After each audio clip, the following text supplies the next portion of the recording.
네, 아직 합격 발표가 안 났는데 먼저 이렇게 시작을 하게 되니까 네, 조금은 네, 뭐라고 할까요? 좀 이른감이 좀 있긴 한데 어쨌건 좀 이제 저희 겨울방학 이제 얼마 안 남았기도 하고 2차 개강이라는 타이틀로 저희들이 수업을 준비하다 보니까 좀 네, 배제고는 좀 특별하게 진행이 될 수 있지 않을까 해서 수업을 시작해봤습니다. 일단 뭐 오늘 수학, 그 다음에 영어, 국어 순으로 선생님들 오셔서 또 이야기 해주시게 될 텐데, 일단 제가 누군지 좀 이야기 드리고요. 배제고 시험지 어떻게 나오는지, 그리고 난이도 요즘 어땠는지, 어떻게 보면 5등급제로 바뀐 첫 해잖아요. 첫 해인데 어떻게 진행이 됐는지. 그리고 이 동네가 아직은 고교학점제의 영향을 그렇게 크게 받고 있지는 않아요. 좀 뭐 난리 난 학교들도 있기는 한데 이 동네에서는 지금은 고교학점제에 그렇게 크게 영향을 받지 않고 그냥 학교에서 내려주는 대로 진행이 되고 있는 그런 상황들이 있습니다. 그래서 배제고에 대한 이야기를 좀 해드리고요. 그 다음에 마지막에는 뭐 커리큘럼 및 시간표에 대한 이야기를 좀 하면서 이야기를 좀 해보도록 하겠습니다. 일단은 제가 윤상문입니다 이렇게 하고 저는 원래 제 개인 소개를 그렇게 많이 하지는 않았던 것 같아요. 왜냐면은 좀 대형 학원에 있다가 이제 또 나와서 이제 일타 수학이라는 학원에 왔고 아직까지 원장이라는 타이틀보다는 대표 강사 뭐 아니면은 뭐 상위권 강사 이런 것들이 저한테는 더 어울리는 수식어 같아요. 아직은 좀 어설픈데 일단 지금 현재 일타 수학 내에서 원장을 하고 있고요. 뭐 저는 청월함이 고등부가 막 이렇게 이름이 나기가 얼마 안 됐어요. 아시겠지만, 한 4, 5년 전만 해도 청월함이 고등부에 뭐 이렇게 이야기했던 시절도 있습니다. 2020년 이전쯤 됐는데. 제가 구주입에서 13년 동안 0.5 A반이라는 반을 진행을 했습니다. 그러다가 이제 어떻게 보면 약간의 스카웃 제위 받고 뭐 이렇게 하면서 한참 고민하고 하다가 이렇게 청월함으로 옮겼다가 또 이제 나와서 일타수학으로 왔는데 일단 저는 EBS에서도 강의를 한 6년 진행을 했었고 개인적으로 30대 초반에는 그런 거 있잖아요. 막 성장하고 싶은 뭐 저도 그랬었기 때문에 인강 찍고 뭐 EBS도 돌고 그러면서 저를 많이 성장시켰던 것 같아요. 그리고는 이제는 어떻게 보면은 남들도 같이 성장시켜야 되는 그런 위치에 서지 않았을까 그렇게 생각이 듭니다. 그래서 요즘 제일 또 많이 시간을 갖는 게 젊은 선생님들, 저희 학원 선생님들이 좀 젊으신 분들이 많으십니다. 그래서 젊은 선생님들과 같이 좀 얘기도 나누고, 에너지도 좀 전달하고, 그러고 있는 상황이라고 생각하시면 좋을 것 같아요. 배제 가면은 몇 군데 이제 어쩔 수 없이 듣는 이름들이 있을 거예요. 뭐, 수학 그러면은 뭐 청월함 수학, 뭐, 구주입에도 있겠고, 이제 제 이름, 윤상문도 있을 거고, 뭐, 신명진 선생님도 있을 거고, 이름을 듣을 수밖에 없는 그런 상황이 될 거라고 생각이 듭니다. 뭐 영어도 그러면은 일단 뭐 오픽 영어 이렇게 있을 거고 뭐 각인도 있을 거고 저희 좀 이따가 오실 조희석 선생님, 조희석 선생님 이름도 나올 거예요. 그래서 어떻게 보면 대표적인 강사분들 몇 분이 계세요. 그리고 국어는 뭐 또 다 알겠지만 민표당 선생님 계실 거고 요즘 고스에듀 최경호 선생님도 많이 성장을 하셨는데 이번 국어 내신이 좀 어려웠어요.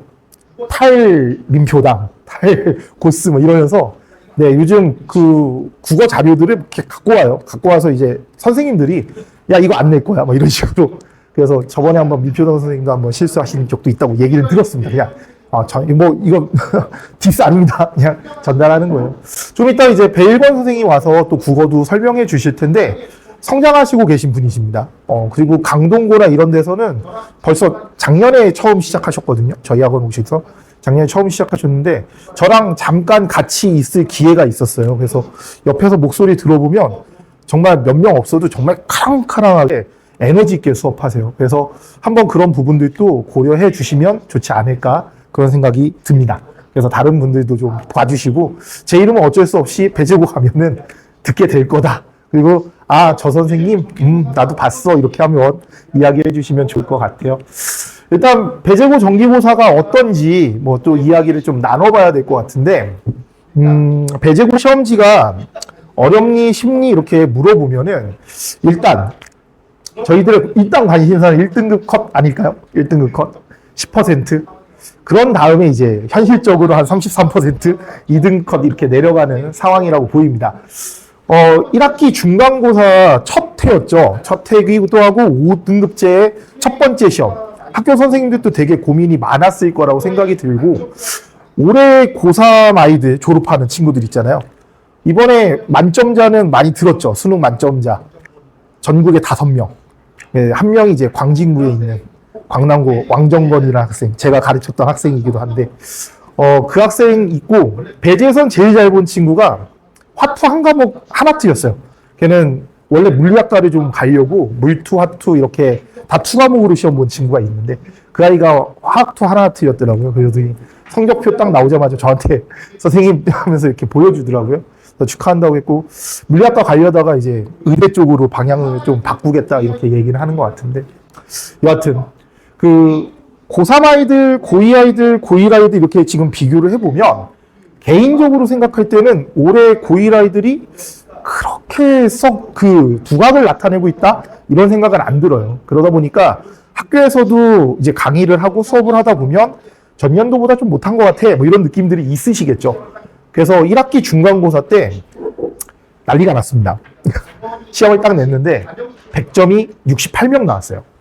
그러니까 정원이 444명이 시험을 봤는데 100점이 68명. 원래 40명까지, 44명까지 10%니까 1등급 컷인데, 그래서 기말고사 때는 또 친구들이 못하는 과목입니다. 부등식은 실수하기 좋은 과목이고, 경우의 수는, 네, 요즘 독해력 딸린다고 많이 하죠. 글을 읽고 제대로 생각을 많이 못하는 그런 단원이다 보니까 조율이 돼요. 조율이 돼서 85점, 86점까지 컷이 됐어요. 그래서 어쨌건 중간기만 합치면 186점, 187점 그 정도에서 1등급 컷이 형성이 됐습니다. 그러니까 중간기만 합쳐서 3개. 중간기만 합쳐서 3개. 그 다음 2학기 중간고사로 넘어가면서부터는 좀 안정감이 생겼어요. 그래서 지금은 2개 틀리는 게 1등급 컷 라인이에요. 2개 중에서도 배점이 좀 높게 틀리면 1등급에 못 들어갑니다. 그래서 91점, 90.8 뭐 이러면은 거기에서 이제 1등급이 나오는, 지금 기말고사 봤는데 기말고사도 좀 그런 것 같아요. 그래서 2개까지, 그래서 중간기만 합치면 4개 정도 그런 생각이 들 거라고 생각이 듭니다. 배제고가 9등급제에서도 1, 2등급 간극이 되게 좁았어요. 그러니까 딱 실수하면 바로 2등급. 그리고 2등급 다니던 애들도 뭐 그냥 좀 잘 보면 1등급 나올 수 있는 1, 2등급의 간극이 좀 좁았다면, 이번에 보면은 2등급 상위권까지는 간극이 좁죠. 한 문제 차이니까. 근데 2등급이 어디까지 내려가냐면 75점, 7점, 이렇게 70점 중후반까지 형성이 됩니다. 그러니까 난이도에 따라서 조금 더 달라질 수도 있기는 해요. 근데 그렇게 나오는 시험지들인데, 과연 그러면 이 시험지가 다른 학교 가서도 이 정도 난이도로 애들이 볼 수 있을까? 그렇게 생각이 들면 꼭 그렇지는 않은 것 같아요. 그만큼 이제 또 치열하게 공부하고 좀 그런 성향들이 있다고 생각이 듭니다. 올해 배제고가 전년도 그 뭐라고 해야, 경쟁률 1.54대 1이어서 전년도에는 추첨도 하고 이제 시험을 봤는데 면접을 봤죠. 올해는 좀 떨어졌죠. 1.46대 1. 그래도 뭐 인근 서울 지역에서는 제일 높은 경쟁률이었고, 아마 뭐 저기 뒤에 학생도 있는데 면접 보러 가면 떨지 말고 글 잘 읽고, 작년에 그랬던 친구가 있대요. 3분 동안 이제 생각을 하고 3분 동안 말을 해라. 그 잘못 이해해서 3분 동안 생각하고 그냥 나왔다고 그런 얘기 하더라고요. 하여튼 좀 그래도 잘 읽고 했으면 좋겠는데, 경쟁률이 좀 낮아지는 경향성이 있다라는 건 그만큼 내신이 중요하다라는 반증인 것 같아요. 그래서 조금 더 쉬운, 이번에 강동구가 폭발이에요. 어떻게 뭐 들으셨는지 모르겠어요. 아이들이 강동구를 예전엔 뭐 거의 정석이잖아요. 배제 쓰고 한영 광문 쓰고 뭐 이런 식으로. 근데 올해는 강동구도 많이 쓰고, 그다음에 여학생들 같은 경우는 네 뭐 이렇게 얘기하면 좀 그렇지만 명예욕구 납치당하는 것이 좀 방지하려고 아니 그냥 상해려고 쓰고 뭐 이런 식으로 좀 정리가 된 거라고 생각이 듭니다. 배제가 그만큼 내신 따기가 유리한 학교는 아니죠. 유리한 학교는 아닌데, 저는 성적의 이면을 좀 봤으면 좋겠어요. 수치로는 물론 불리하다라고 얘기할 수 있겠지만, 공부를 그렇게 치열하게 한 학교 학생들이기에 정시를 돌아가거나 수시를 마지막에 할 때는 합격은 네 지역 지금 한영고도 비대일 때가 안 됐죠. 예전에는 서울대 인원 그러면 한영고가 어느 정도 받쳐줬었는데 지금 배제고 뭐 이번에도 수시 1차 35명 합격했어요. 뭐 이런 식으로 막 얘기 나오고 아마 이번에도 서울대 인원이 꽤 많이 가지 않을까라고 예상이 돼요. 그래서 제가 볼 때는 경쟁률 뭐 어떻게 보면 내신을 좀 더 쉽게 따겠다 이런 것들을 떠나서 그냥 치열하게 공부했으면이라는 생각이 들어요. 대학도 우수한 학생을 뽑는 게 먼저지 그 수치가 중요하다고 생각은 안 들거든요. 그 뭐 고대 입학 그 입학 사정관제 할 때도 우리는 아무것도 안 봐도 된다. 아이하고 대화만 해봐도 충분하다. 그게 막 언변이 높고 막 잘하고 이런 게 아니라 이 아이가 생각하면서 말을 할 때 논리정연하게 이야기하는가 그것만 봐도 괜찮다 이렇게 얘기합니다. 정건이라는 친구가 아까 전에도 얘기했지만 광남고 이번에 만점자.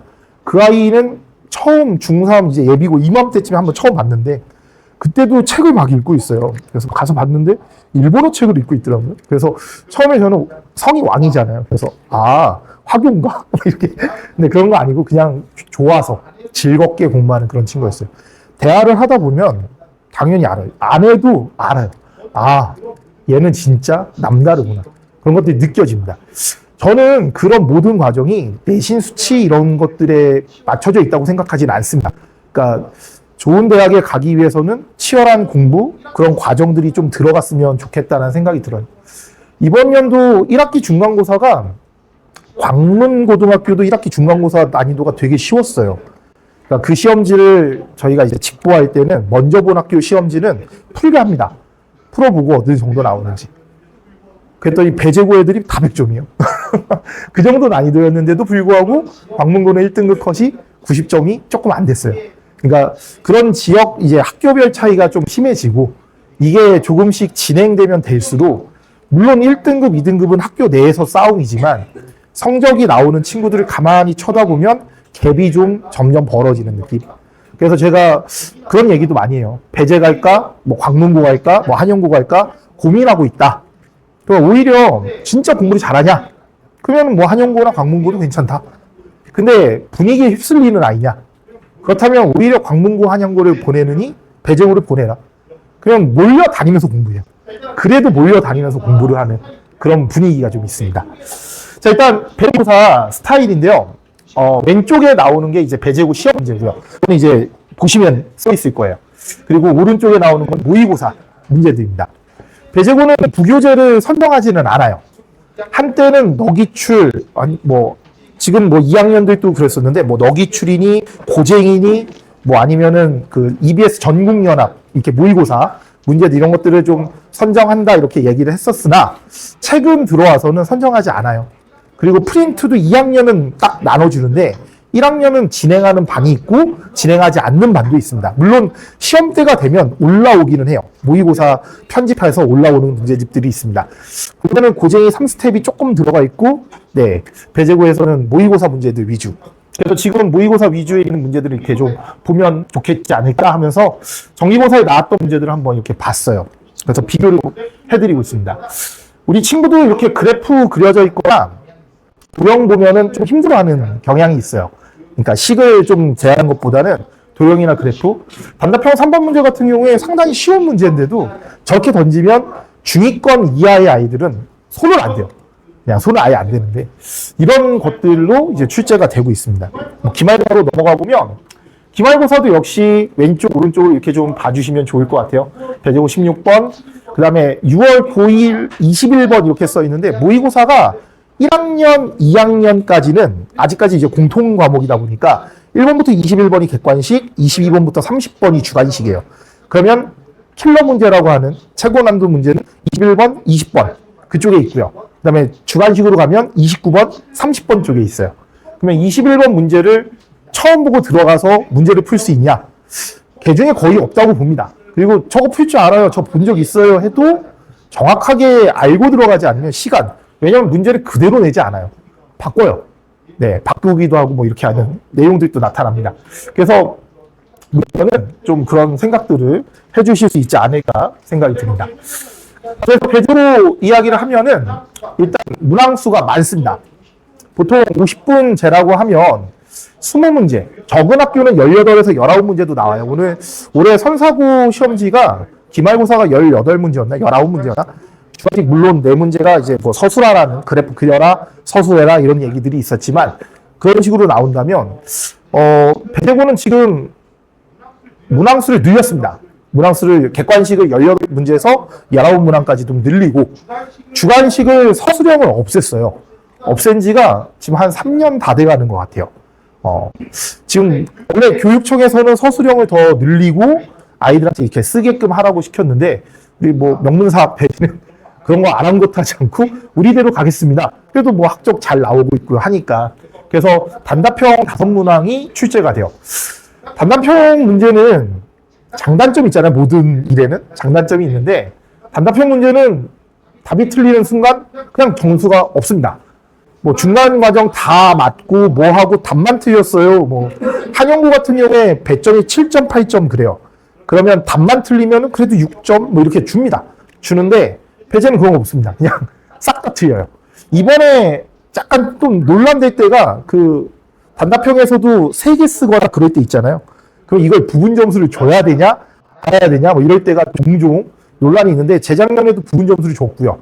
올해도 지금 기말고사 증명 이렇게 1번, 2번, 3번 쓰는 게 있었는데 점수를 줄 확률이 높아요.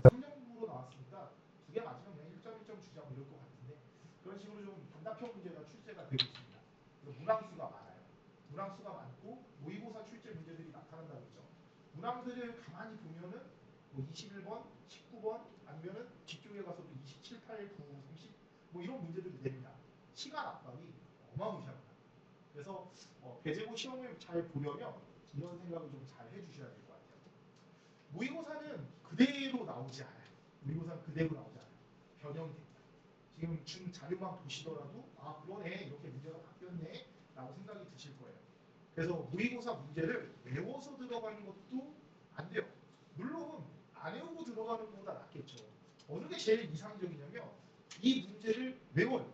근데 답만 외우는 게 아니라 이 문제 뭐야? 아 이렇게 푸는 거야. 그러면 살짝 바뀌었을 때 머리 좋은 친구들은 비율 관계로 답을 낼 수도 있고 위치만 바뀌었으니까 아 이거 대칭 이용해서 좀 풀면 안 풀어도 답이 나오겠는데 그러면서 문제 풀 수도 있어요. 이번 기말고사도 그랬습니다. 이 학기 기말고사도 문제 외우고 다 외우고 정확하게 알고 있는 친구는 문제 안 풀어요. 그냥 바로 이렇게 바뀌어 있는 거기 때문에 부호만 바꿔서 답을 내면 되는 시간적인 압박들을 그런 식으로 탈 압박 당하는 거죠. 그렇게 얘기하고 실전 수학 지식을 이용해야 돼요. 그러니까 실전 수학 지식이 뭐예요? 이 문제 풀 줄 알아요? 저 이거 할 줄 알아요? 이거 풀어봤어요? 그러다가 그 문제 하나 푸는데 시간을 막 이렇게 써요. 그 문제 때문에 다른 문제 못 풀잖아요. 말이 안 되잖아요. 그러면 실질적으로 이 문제를 푸는데 어떻게 접근해야 되고 어떤 식으로 사용을 해야 되는지 그런 이야기들을 좀 하게 됩니다. 뭐 최근 이야기로 가보면은 뭐 우리 친구들 여기 2명이나 와 있는데 모르겠어요. 지금 공통수학 1, 2 뭐 지금 뭐 복습을 어떻게 하고 있는지 모르겠습니다. 규칙성 찾기 문제들은 어쩔 수 없이 나올 수밖에 없어요. 합성함수든 뭐든. 근데 유리함수에서 규칙성 찾아라 그러면은 일일이 나열하는 친구가 있고 이건 이렇게 될 때가 뭐야 이렇게 딱 얘기하는 그런 경우들이 있습니다. 그런 실전 지식 그래서 실전 수학에 대한 지식을 가져야 문제를 제 시간 안에 풀어낼 수 있어요. 어떤 친구는 거기에서 시간이 잡아먹고 있는데 어떤 친구들은 하고 넘어가는 거죠. 그런 것들이 수업에서 여러분들이 배워야 되는 그런 내용들이라고 보입니다. 그리고 그래프와 계산력을 함께 요구하는 문제들이 많이 나타나고 있어요. 1학기 기말고사 맨 마지막 문제 정답은 161번에 80입니다. 그러니까 3점으로 나왔으니까 2개 맞으면 그냥 1점 1점 주자 뭐 이런 것 같은데 그런 식으로 좀 단답형 문제가 출제가 되고 있습니다. 그래서 문항수가 많아요. 문항수가 많고 모의고사 출제 문제들이 나타난다고 했죠. 문항들을 가만히 보면은 뭐 21번, 19번 아니면은 뒤쪽에 가서도 27, 8, 9, 30 뭐 이런 문제들을 냅니다. 시간 압박이 숫자가 좀 그렇죠. 그거는 이제 그래프를 그려서 기울기를 작성하라는 그런 내용이었는데 계산력도 필요해요. 그래서 뭐 고등학교 1학년 1학기 뭐 다항식 이런 것들 하다 보면 숫자가 이상해지면 우리 친구들이 멈춥니다. 뭔가 이상한데? 멈춰요. 근데 그게 답이에요. 끝까지 끌고 가셔야 돼요.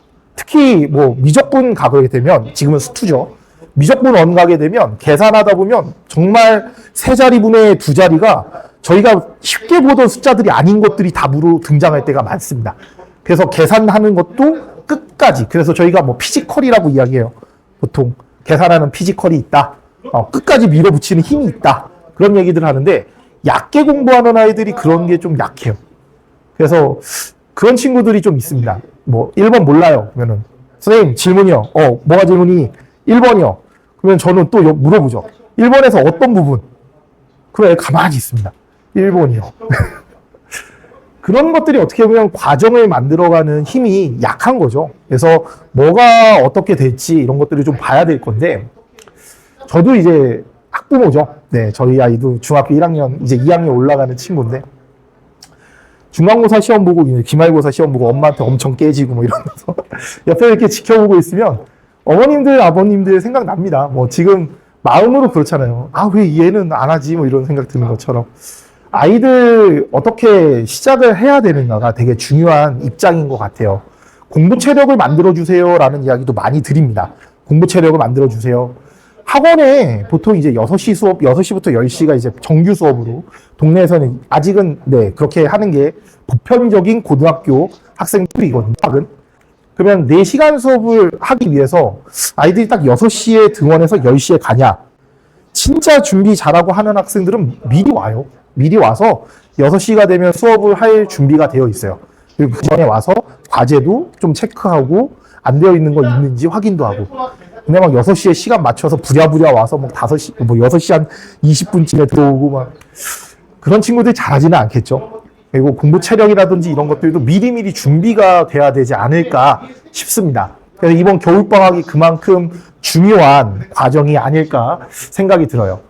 일단 그래프와 계산력을 함께 요구하는 문제가 출제가 됐다라고 했을 땐 그 계산 피지컬, 그 다음에 그래프를 보는 눈들, 이런 것들이 좀 잘 어우러져야지 성적대가 나올 거예요. 근데 위에 3개 이렇게 쭉 이야기하면 아, 시간 부족하겠구나. 그 생각들이 많이 드실 거라고 보입니다. 근데 배제도 이제 뭐 1등급, 그러면 44명. 지금 현재는 44명이거든요. 44명 중에 한 10명, 한 1등급, 예전 1등급 인원 정도 되죠. 4% 안에 들어가는 친구들. 그 친구들은 시간 남아요. 문제 풀고도 시간이 남습니다. 그래서 다시 검토하고 막 그래요. 근데 오히려 또 머리 좋은 친구들 중에 문제 다 빨리 풀고 잘 못 읽고 계산 뭐 3 더하기 4를 8 이렇게 쓰고 틀리고 막 이러면은 어쩔 수 없이 2등급으로 떨어지는 건데, 계산력이라든지 이런 것들은 연습이라고 생각이 듭니다.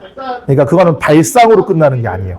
계산력은 문제를 푸는 양, 그리고 문제량에 대해서 좀 여러분들이 늘리는 것들을 좀 도움이, 그러니까 양치기라고 저희들이 얘기하죠. 양치기의 기본적인 것들은 좀 가지고 가는 게 중요할 거라고 생각이 들어요. 그래서 배제는 이런 식으로 좀 진행이 되고 있습니다. 자, 일단 배제고 정기고사 대비를 어떻게 합니까? 이렇게 물어보면 모의고사의 출제 비율이 높기 때문에 모의고사 공부합니다. 누구나 합니다. 배제고 다니는데 모의고사 안 봐요. 이건 말도 안 되는 짓이에요. 그래서 뭐 수준이 좀 낮은 반이든 수준이 높은 반이든 모의고사 준비는 당연히 하게 되고요. 그리고 인근 지역 시험지들을 모으다 보면 모의고사 변형 문제들 엄청 좋아요. 학교 선생님들 학벌도 되게 좋고 다 좋잖아요. 약간의 티칭에 문제가 있다라고 얘기는 하시지만 되게 좋은 문제들이 많습니다. 그래서 이 지역만 갖고 하는 것도 아니에요. 저희들 이제 학원에서 사용하고 있는 뭐 기출 시험지들 하면은 저희들 뭐 강남구, 서초구, 네, 그리고 목동에 있는 양천구 이런 지역 문제들까지 다 섭렵을 합니다. 그러면서 문제도 다시 이렇게 발췌하고 그런 것들로 다시 시험도 보고 50분이라는 시간 제한을 계속 걸어요. 그래서 몸에 배게끔. 그래서 포기할 문제 빨리 포기하고 뒤에 것까지 끝까지 봐라. 끝까지 보는데 30분 안에 다 봐라. 일단 1번부터 끝번호까지 30분 안에 문제를 다 봐라. 그러면 넘기는 문제는 넘기고 풀 수 있는 거 다 풀고 뭐 그런 아이들 있죠. 단답형부터 풀어야 돼요. 객관식부터 풀어야 돼요. 그러면 한마디 합니다. 네가 풀 수 있는 것부터 풀어. 이렇게 얘기를 하는데 그만큼 시간에 관련된 것들을 좀 공부해야 되고 이런 출제 변화가 있다라는 건 그만큼 대비를 많은 분야에서 해줘야 된다고 생각이 들어요. 그래서 우리 친구들이 이 문제 풀어봤어요로 끝나면 안 되고 이 이야기가 왜 그렇게 나오는지 이 문제에서 어떤 형태들이 등장할 수 있고 어떤 변화 문제들을 또 이렇게 만들어보고 풀 수 있는지를 시험지를 통해서 직접적으로 좀 겪어보셔야 된다고 생각이 듭니다. 그래서 출제 변화가 있기 때문에 충분히 대비해 주시는 게 맞을 거고요. 기본서는 좀 다양하게 보라고 해요. 여기 써 있는 기본서들은 친구들이 좀 많이 알고 있는 교재들이 아닐까 싶습니다. 뭐 중학교에서 조금 공부했던 친구들은 벌써 뭐 고쟁이라든지 블랙라벨 정도는 그래도 한 번은 보고 옵니다. 근데 어머님들이 착각하시는 것 중에 하나가 봤어요. 맞아요. 봤어요. 봤는데 봤어요. 그냥 진짜 본 거예요. 푼 게 아닙니다. 그렇기 때문에 다시 와서 수업을 그 교재를 가지고도 동일하게 수업한다고 해서 똑같은 내용은 아니에요. 문제를 엮어가는 방식이라든지 이 문제를 설명하는 위주는 확실히 다르다라고 생각을 해주시면 좋을 것 같아요. 그래서 기본서는 좀 다양하게 보는 게 맞습니다. 그래서 이런 책들이 제가 주로 사용하고 있는 교재고 이런 책들로 저희가 1학기 겨울방학, 방학 때랑 학기 중에 사용할 내용들로 이야기합니다. 그리고 기출은 완벽하게 강동구 기출 먼저 다 정리되면 강남구, 송파구, 서초구 거기에 양천구까지 기출 문제들을 가지고 여러분들하고 연습시키는 그런 과정을 저희가 이제 시작을 하게 돼요. 그래서 고난도 문항은 그런 식으로 준비를 좀 해주면 되니까 싶습니다. 제가 지금 이제 제 이름, 아까 전에도 윤상문이라는 이름을 배재고에 가면 어쩔 수 없이 듣게 되는 이름이 될 거예요 라고 얘기를 하는 게, 벌써 송파에 처음 온 게 2008년이었어요. 2008년부터 송파에서 수업을 했습니다. 우리 학생들 이제 2011년생인가요? 10년? 2010년생. 이 아이들이 태어나기 전부터 이 지역에 와서 송파구, 광진구, 강동구 학생들을 가르쳤습니다. 그러니까 벌써 18년 된 것 같아요. 베테랑이라고 할 수도 있고 고인물이라고 할 수도 있는데 그러면서 진짜 잘하는 친구들 위주로도 수업을 해봤고 중위권에서 상위권으로 올리는 수업도 해봤고 올해 처음으로 어떻게 보면 처음은 아니죠. 오랜만에 정말 중하위권 친구들을 배재고 가르치면서 중위권 2등급까지 이렇게 올리는 작업들도 해보았습니다. 충분히 가능하다고 생각이 들어요. 오늘 또 제자 중에 한 명이 건대 수학교육과를 졸업하고 진로를 고민해요. 선생님을 할 것이냐, 사교육 쪽으로 나올 것이냐 이렇게 고민을 하더라고요. 그래서 저한테 물어보더라고요. 제가 이제 원장이 됐으니까 선생님은 강사 볼 때 뭘 먼저 봐요? 이렇게 학벌을 봐요? 뭐를 봐요? 이렇게. 선생님 보는 거는 학생들하고 어떻게 어울리는지를 본다. 그러니까 이렇게 좀 거리감을 일부러 두시는 분들도 계세요. 거리감을 일부러 두시는 분들도 계신데 같이 붙어서 같이 구르는 그런 강사들을 저는 제일 위로 봐요. 왜냐하면 제가 성장하면서 그렇게 강사로 성장을 했고 제가 지켜봤던 선생님들 중에 그래도 이름이 있다라는 분들은 대부분 그렇습니다. 오피 원장님하고 좀 친해요. 오영원 원장님하고 친해서 이런저런 이야기를 가끔 나누는데 나누다 보면은 동일한 것들이 있어요. 그리고 학생들에게 헌신해야 된다라는 기본적인 마인드를 가지고 있습니다. 그래서 그런 것들이 제일 중요하지 않을까? 그게 제가 생각하는 제일 첫 번째 덕목이라고 생각을 합니다. 그래서 저는 학생들과 같이 하는 그런 상황이 되고요. 제 수업을 들은 친구들이 대부분 그런 이야기를 해요. 단원 정리를 모든 선생님들 단원 정리는 다 하실 거 아닌가요? 네, 요즘 또 안 하시는 분들도 계시는 것 같아요. 그냥 바로 문제 푸시고 이러시는 분들도 계시다고 들었는데 단원 정리를 저는 저걸로 어떻게 보면 EBS도 합격을 했었고 단원 정리를 해드리는 거에 대해서는 정말 일가견이 있다라고 생각이 듭니다. 학생들도 그렇게 얘기하고 제가 선생님들하고 스터디도 해요. 그러면 어떤 단원에 대해서 이렇게 쭉 정리를 하면 선생님들이 나갈 때 그런 이야기 하십니다. 본인들도 물론 그렇게 하시겠지만 원장님 너무 잘하시는데요? 이렇게 얘기하고 가십니다.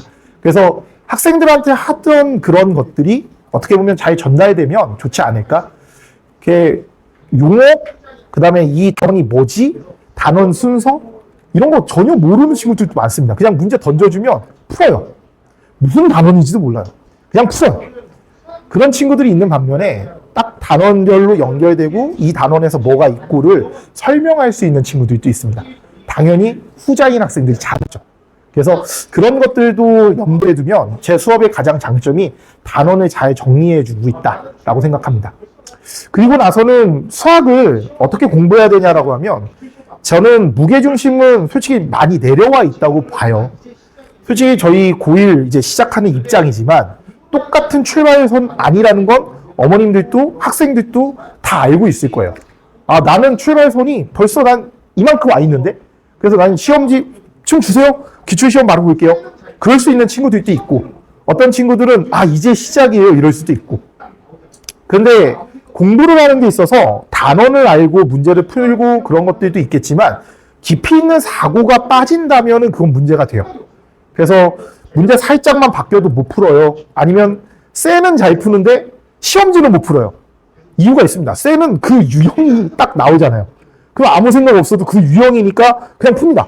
미분 단원이면 그냥 미분하면 되는 거고, 뭐 판별식 단원이면 그냥 판별식 쓰면 되는 거고, 생각이 없어요. 문제를 읽고 전략을 짜는 것도 아니고 그냥 생각 없이 문제를 풉니다. 그래서 계속 다른 학원 얘기를 하는. 구주입회 한석형 원장님, 대표 이사님, 지금은 수업 아예 안 하시는데, 그분이 구주입회라고 이름을 지은 이유도, 야, 구하는 게 뭐야? 주어진 게 뭐지? 넌 그러면 이용할 게 뭐 있지? 그럼 배운 게 뭐야? 이렇게 해서 구주입회라는 타이틀을 만든 거예요. 그래서 그런 내용들도 저도 이제 이야기할 때도 얘기하고 하는 건데, 그런 배움, 이런 것들의 깊이를 던져주지 않는다면 이 아이들은 그냥 문제 풀고 동그라미 치다 가는 거예요. 동그라미 치는 연습하는 거죠. 그리고 모르는 걸 공부하는 게 공부의 70%가 돼야 된다고 하잖아요. 우리 친구들은 모르는 거는 피합니다. 일단 뒤로 밀어요. 그리고 내가 잘하는 거, 내가 잘 알고 있는 거, 동그라미 치는 연습해요. 그래서 그런 것들을 좀 방해하려면 어떻게 보면 기본기 있는 기본기에다 깊이까지 더 더해줘야 되는 그런 수업을 해줘야 되지 않을까, 그런 생각이 들어요. 그래서 이런 것들로 이루어져 있는 제 강의이다 보니 18년 동안, 그리고 이제 올해 여러분들하고 또 만나게 될 텐데, 그런 것들이 어찌 보면 제가 이 강동구에서 수업을 할 수 있는, 그리고 배제고반이라는 반을 만들었을 때 수업을 할 수 있는 원동력이 되지 않을까, 그런 생각이 듭니다. 그래서 친구들하고 뭐 다항식 이제 첫 단원 공부하라고 하면 다항식 곱셈 공식 외우는 방법부터 다시 한번 이렇게 설명도 하고, 아, 다 외우고 있는데요? 다 외우고 있는데요로 끝나지 않거든요. 이 내용이 뭔지를 좀 확인해 주면, 아, 이런 것도 있구나, 그렇게 배워갈 수 있지 않을까, 그런 생각이 들어요. 자, 일단 제가 한 반에 방학 이제 모집할 때는 인원이 그렇게 많지는 않아요. 근데 한참 이제 많아지기 시작을 하죠. 중간고사 보고 기말고사 보고 뭐 여름방학 되고 그러면 한 반 인원이 한 3, 40명까지 갑니다. 한 번 수업하는데. 그러다 보면은 관리 어떻게 하실 거예요? 뭐 저희 아이 모르지 않을까요? 뭐 이렇게 얘기하시는데, 저는 네, 지금 이런 표 같은 게 아이들 과제물 다 검사를 해요. 네, 프린트 주면 준 프린트는 다 제출이 기본입니다. 제출해서 받아서 보고, 네, 표시하고, 그렇게 해서 잘 안 되면 당연히 주말 클리닉 시간에 불러내고, 네, 오전 9시부터 1시까지 저는 수업이 없지만 와서 애들이 공부하고 그러는 시간들을 갖게 됩니다.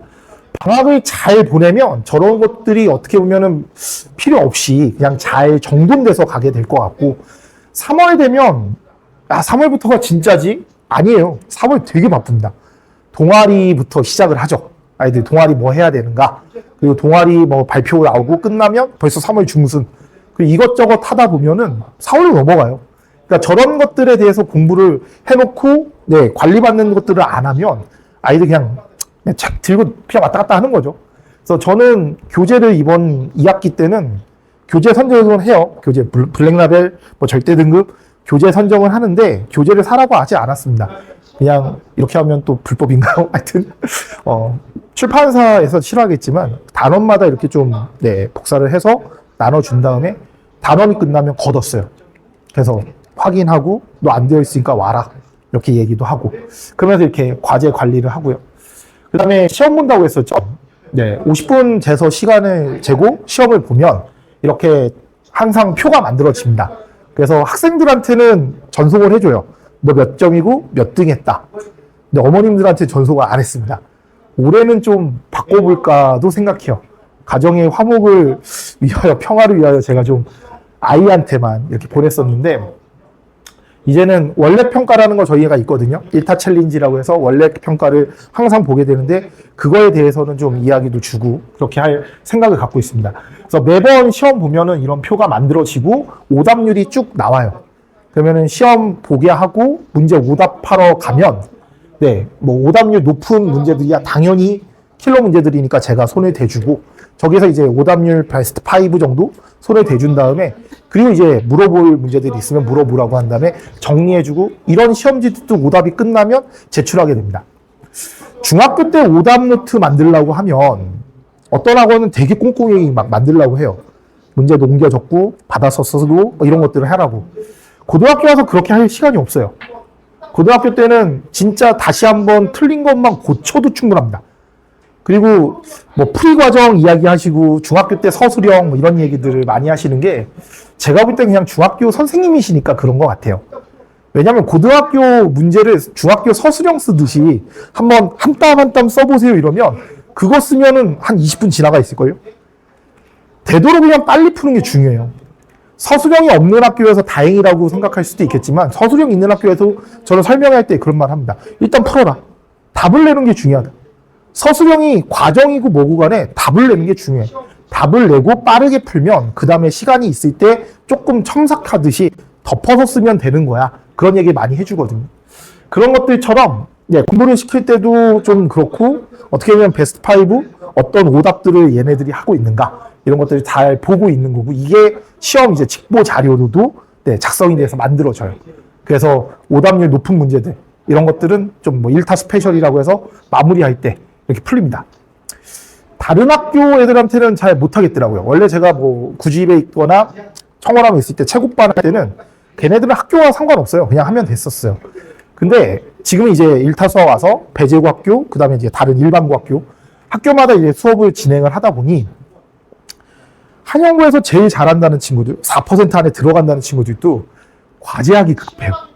그러니까 저런 것까지 갈 수가 없어요. 그러면은 부교재, 이번에는 뭐 절대 등급 쓰고 부교재를 그렇게 한 다음에 이번 기말고사도 거기서 문제 많이 나왔는데도 성적이 애들이 그렇게 좋지는 않은 것 같아요. 여하튼. 그래서 배제고 아이들한테는 이런 것들이 필요한 그런 상황이라고 봐주시면 됩니다. 치열하게 공부를 저렇게 하다 보면 자연스럽게 수능까지도 이어지는 거고요. 2학년 아이들 시험 대비는 1학년하고 조금 달라요. 2학년 시험 대비는 정말 모의고사 문제 체제를 가지고 오는 거고 그 문제 얼마나 빨리 푸느냐예요. 진짜. 그거 그렇게 빨리 풀려고 시키면 그만큼 연습이 돼야 되거든요. 그래서 그런 것들에 대한 필요성이 있지 않을까? 뭐 그런 얘기입니다. 저희 겨울방학 커리큘럼인데요. 일단 공통수학 1에 대한 이야기가 몇 바퀴를 돌았어요. 다 중요하지 않습니다. 다시 시작해보면 빈틈이 있고요. 그리고 잘한다고 해도 빠르게 푸는 연습들 그런 것들을 좀 잘 잡는 그런 시간이 필요합니다. 겨울방학은 스킬적인 면보다는 어떻게 보면 좀 깊게 가는 깊이를 더하는 수업을 좀 더 진행하게 될 것 같고 선행 과목은 대수 또는 미적분 원을 진행하는 그런 반을 열었습니다. 그래서 아침 9시부터 시작하는 특강들이 있고요. 그 다음에 정규 수업이 있습니다. 3월부터 6월에 일부 학원 이렇게 설명회 같은 데 다니다가 뭐 선행하겠다 이런 학원이 있으면 말도 안 되는 소리 하고 있는 거예요. 그거는 진짜 탁상 공론? 이론적으로는 가능하지만 실질적으로 가능하지 않아요. 수행평가하고 밤새고 하면서 시간 없어요. 그래서 내신 다시 공부하고 다시 한 바퀴 돌리는 게 생각보다 어렵습니다. 그래서 그런 것들을 좀 생각해 주시면 좋을 것 같고요. 여름방으로 들어가게 되면은 선행해서 대수 미적분 원을 하는 반들도 있을 거고 기하 수업 진행하는 반들도 생길 겁니다.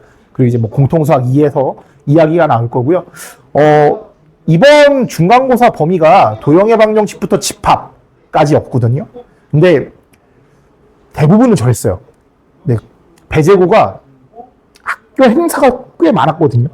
특히 이번에 추석 끼고 뭐 하고 막 이러면서 금방 놀자 분위기가 좀 생겼었어요. 그래서 도형의 방정식만 중간고사 시험 범위였는데 이제 조금 바뀔 거예요. 아마 내년에는 좀 바뀌지 않을까 싶은데 이런 식으로 좀 얘기가 들고 11월 기말고사 대비까지 돌아가면 성적들이 어느 정도 처리가 되지 않을까 싶습니다. 보통 저희가 3바퀴 돌린다고 해요. 방학 때 1바퀴, 3월, 뭐 5월 그때 1바퀴. 근데 3월, 5월에 3월은 애들이 공부해요. 근데 5월은 중간고사 끝났으니까 조금 쉴게요. 뭐 가족의 달 행사가 있어요. 밥 좀 먹고 올게요. 그럼 5월이 금방 갑니다. 그리고 저 때는 뭐 수학여행 가든 수학여행은 10월에 가지만 뭐 소통 주셔도 좋을 것 같습니다. 자, 일단 시간표는 배제 뭐 S반, A반이라고 지금 명칭은 맞는데요. 화토반을 먼저 개설을 할 계획이에요. 화토반을 개설할 계획이고 인원들에 따라서 이제 더 화토 무기를 나눠서 지금 생각을 하고 있고요. 특강 시간표 보시면은 대부분 오전 9시부터 1시에 깔려져 있습니다. 그래서 아이들 눈 뜨면 바로 보내주시면 되고요. 특강 수업 없어도 9시에 학원에 보내주시면 좋겠어요. 그냥 9시부터 1시에 공부 체력을 만들기 위해서 와서 숙제를 하든 다른 과목을 해도 돼요. 네, 뭐 다른 과목 하면 안 돼요 이런 것도 아닙니다. 와서 공부를 좀 해주시고 그런 관리들을 뭐 저 조교 또는 제가 직접 들어가서 진행을 하게 될 거라서 같이 하면서 좀 방학을 알차게 준비해 놓으면 이게 1학년 기초 체력 그래서 이제 공부하는 방법에 대한 것들이 터득이 되면 2학년까지도 무난하게 넘어갈 수 있는 그런 상황이 되지 않을까 싶습니다. 네, 저는 여기까지 진행을 할 거고요. 수학에 대해서 궁금한 것들이 있으면 학원으로 전화 주시면 네, 상담실에서 잘 이야기해 주실 거고요. 정리 잘 해 주실 거라고 생각이 듭니다. 네, 전 여기까지 하겠습니다. 수고하셨습니다. 안녕하세요. 저는 영어과 원장이고요. 조희석입니다. 오늘 배제고 1학년 시험을 봤고요. 현재 1학년 애들이 시험을 봤고 결과를 보고 이렇게 전 이제 시험지까지 분석을 끝내고 이제 달려오느라고 왔는데 배제고는 일단 서술형이 이번에 4문제가 나왔는데 2문제는 응용이었고 2문제는 문장을 배열하는 방식이었어요. 근데 고맙게도 그 2문장이 이제 제가 서술형에 이거 나올 거야 라고 마지막에 딱 마지막 우리 직전 보충 시간에 몇 문장을 찍어준 거에서 2문장이 그대로 나와주는 바람에 다행히 처리가 잘 돼서 10점을 또 거저 얻을 수가 있었다고 그렇게 얘기하더라고요.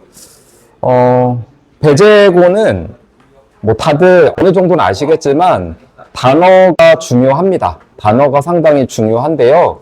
그 중학교 때처럼 외우시면 큰일 나고요. 중학교 때는 왜 요 단어 뜻이 있으면 요 뜻만 외우거나 유의어, 파생어 정도까지 어학원을 다녔다면 그 정도까지만 공부를 했을 테지만 배제고에서 원하는 건 예문을 좀 더 많이 공부를 좀 해야 되고요. 예문 이외에 왜 애들이 그 1등급이 어렵냐면 예문 이외에 네이버나 뭐 기타 등등을 찾아서 예문을 만들어서 이렇게 시험 문제를 내요. 그러니까 아이들이 보기엔 처음 보는 예문들이 나와요. 그러니까 어려운 거죠. 내가 단어책에 예문이 있으니까 그걸 공부하면 이 중에서 한 문제 맞춰요.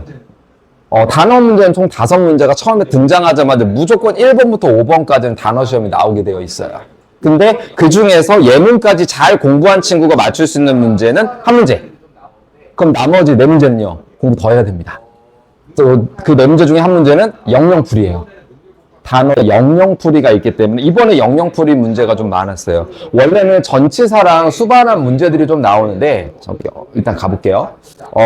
능률복화에서는 늘 5문제가 나와요. 이번에는 능률복화 교재를 1년 동안 썼고 작년에도 그렇게 썼었는데 간혹 바꾸는 경우가 있는데 또 올해 이제 내년이죠. 내년 친구들은 어떨지 모르겠지만 예상컨대 아마 능률복화 계속 유지하지 않을까 싶습니다. 예문 공부하셔야 되고요. 그러면 한 문제를 맞추는 거고요. 영영풀이를 따로 애들이 공부하기는 좀 어렵고요. 제가 문제를 이렇게 만들어주면서 그 문제 속에서 조금 익히는 거. 왜냐면 영영풀이니까 풀이는 어쨌거나 사전에 나와 있는 거잖아요. 그러니까 그거에 조금 익숙해지면 될 것 같아요. 그런 방식이 있다는 것도 좀 공부해 두고 제가 지난번에 한번 우리 학원 설명회 크게 했을 때 어머님 아버님들 모인 자리에서 무슨 얘기 했었냐면 배제고에서 단어 시험 중에 꼭 나오는 단어가 하나 있는데 그 단어는 무조건 다의어라고 말씀드렸어요. 다의어요. 학생들이 있다면 학생들은 다의어의 뜻을 알고 있죠. 무슨 얘기냐면 한 단어의 뜻을 우리가 보통 그 한 단어의 뜻을 1대1로 외우는 경향이 있는데 그 단어 말고 추가적으로 밑에 1, 2, 3, 4, 5번 정도 되는 단어들 뜻이 또 있어요. 그러니까 그 단어가 나왔다. 그럼 무조건 얘는 시험지 나온다고 보면 돼요. 다이어를 노려라라고 얘기합니다. 저는 항상 애들한테 다이어를 노려야 된다라고 얘기를 하니까 그거를 좀 공부를 해야 되는데 아이들은 다이어를 공부하는 거 귀찮아하죠. 근데 문제로 내면 어쩔 수 없이 울며 겨자 먹기로 풀어야 되거든요. 제가 내니까. 그래서 그러다 보면 자연스럽게 좀 익혀질 겁니다. 중간고사 같은 경우도 텀이라는 단어가 나왔는데 보통 텀이라고 얘기하면 보통 뭐 기간, 용어 정도 알고 있죠. 근데 그 위에 알파벳 딱 간마의 뜻이 더 있거든요. 이거 다이어 이거 나올 거야 했는데 바로 나왔거든요. 그러니까 이게 다이어가 나오면 뭐 학생들이 혼자 공부를 하든 꼭 제 수업을 듣든 안 듣든 상관없이 다이어가 나왔다 그러면 그 단어는 반드시 예문이랑 통해서 함께 공부를 해야 된다는 거 알아두시면 되겠고 또 하나는 배제고에 독특한 게 하나 있는데 단어랑 전치사랑 붙여서 시험 문제 내는 경우가 많아요. 무슨 얘기냐면 왜 중학교 때문에 애들을 외워요. be interested in, 뭐 be surprised at 뭐 이런 거 막 배워요. 그러니까 in이냐, 뭐 at이냐, with냐 이런 거 있잖아요. 그게 전치사를 동반하는 어구들이 단어책에 나오거든요. 그럼 그건 나온다고 봐야 돼요. 근데 애들은 그것까지 보지 않아요. 그냥 단어 외우기가 싫어요. 선생님이 자꾸 단어를 외우래. 이때부터 이때까지 꼭 외우래. 안 하면 혼난대. 이거만 꽂혀 있고, 그럼 막 진짜 남학생들이지만, 그 단기 암기력이 뛰어난 애들이 있어요. 한 10분, 20분 공부하면 다 맞아요. 그리고 한 2주 후에 물어봐요. 이거 나왔었잖아. 그러면 몰라요가 돼 있거든요. 안 외웠어요가 되거든요. 근데 그거는 반복밖에 없어요. 아시잖아요. 남자애들이 알아서 한다는 말은 안 한다는 의미라는 거 알고 있죠? 예, 제가 그렇습니다. 저도 남중 남고 나왔거든요. 우리 어머니한테 제일 많이 했던 게 알아서 할게 였는데 안 한다는 의미죠. 그리고 또 하나는 남학생들은 또 있는 게 나 안 해! 라고 얘기하면 진짜 안 해요. 불안한 마음을 조금이라도 볼 것 같지만 절대 그렇지 않아요. 안 봐요. 그래서 어르고 달래는 게 어머님들의 그동안 일이셨고 아버님들의 일이셨다면 저 또한 마찬가지입니다. 근데 저는 어머니도 아니고 아버지가 아니다 보니까 조금 더 냉정하게 굴 때도 사실은 있고요. 예, 조금 더 괴롭히기도 쉬워요. 제가 선생님이기 때문에 조금 더 괴롭히기도 쉽고 그렇습니다. 그리고 말씀 안 드린 것 중에 배제고는 독특하게 2개 고르시오가 많아요. 다른 학교는 2개 고르시오가 별로 없거든요. 근데 이번 시험에도 벌써 첫 페이지에 2개 고르시오가 벌써 막 2개, 3개씩 등장해요. 2개, 3개씩. 어법도 2개 골라야 되고, 뭐 단어도 2개 골라야 되고, 다 거의 막 2개씩 고르는 시험 문제가 참 많습니다. 그래서 2개 고르는 게 이 학교의 시그니처 문제니까요. 그리고 그거만 조금 준비하면 될 것 같습니다. 시험 범위는 이번에는 조금 뒤집혔어요. 원래는 교과서 2개가 범위에서 이렇게 나왔는데 이번에는 교과서를 3개가로 줬어요. 근데 3개가인데 배제고는 이 근처에서 교과서 출제 비중이 제일 높아요.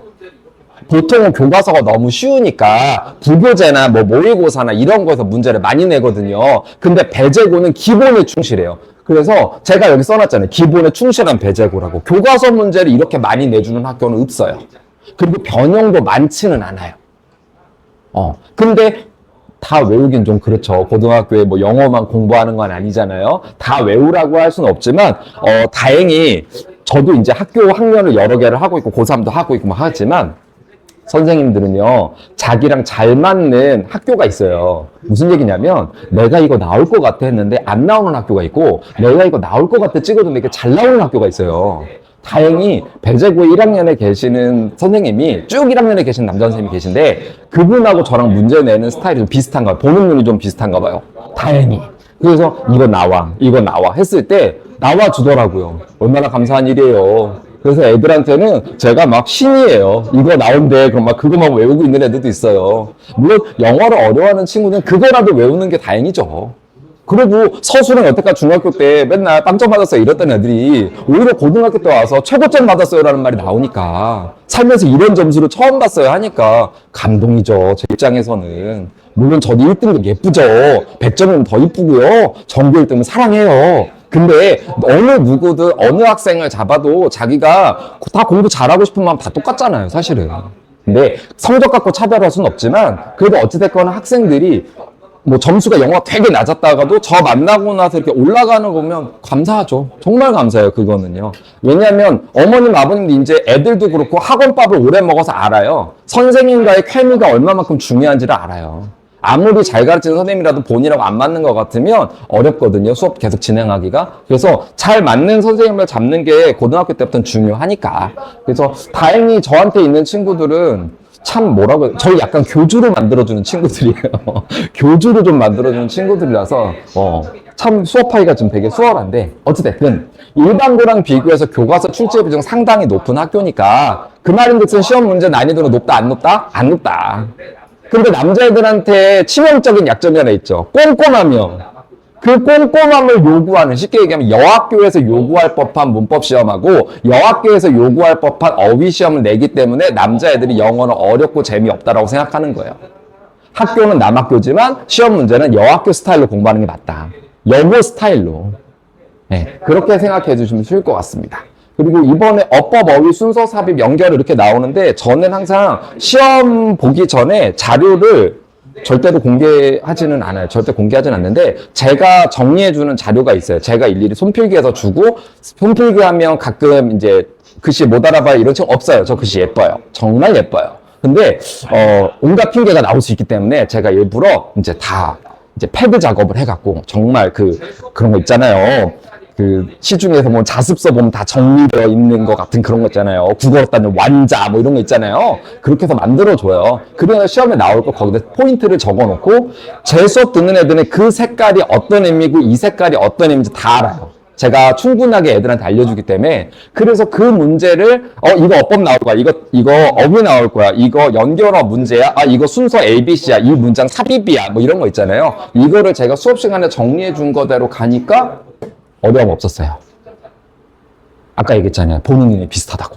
그래서 그 덕에 저 이번에도 시험을 선생님 죄송해요 하길래 깜짝 놀랐는데 죄송해요 하면 진짜 가슴 철렁 내려앉거든요. 근데 3점짜리 하나 틀렸대요. 죄송해요 하니까. 3점짜리 틀리면 선생님 저 대박이에요. 그래도 모질랄 판에 죄송해요 소리를 하는데 그냥 감동해요. 그럴 때는 너무 감동이에요. 그리고 저기 지난번 중간고사 때 선생님 제가 한 번도 맞아보지 못한 점수를 받았어요. 그런데 가슴 또 철렁 내려앉잖아요. 똥망인가? 막 이런 생각했는데 아니에요. 중학교 때도 못 받아본 점수를 고등학교 때 와서 받았대요. 감사한 일이죠.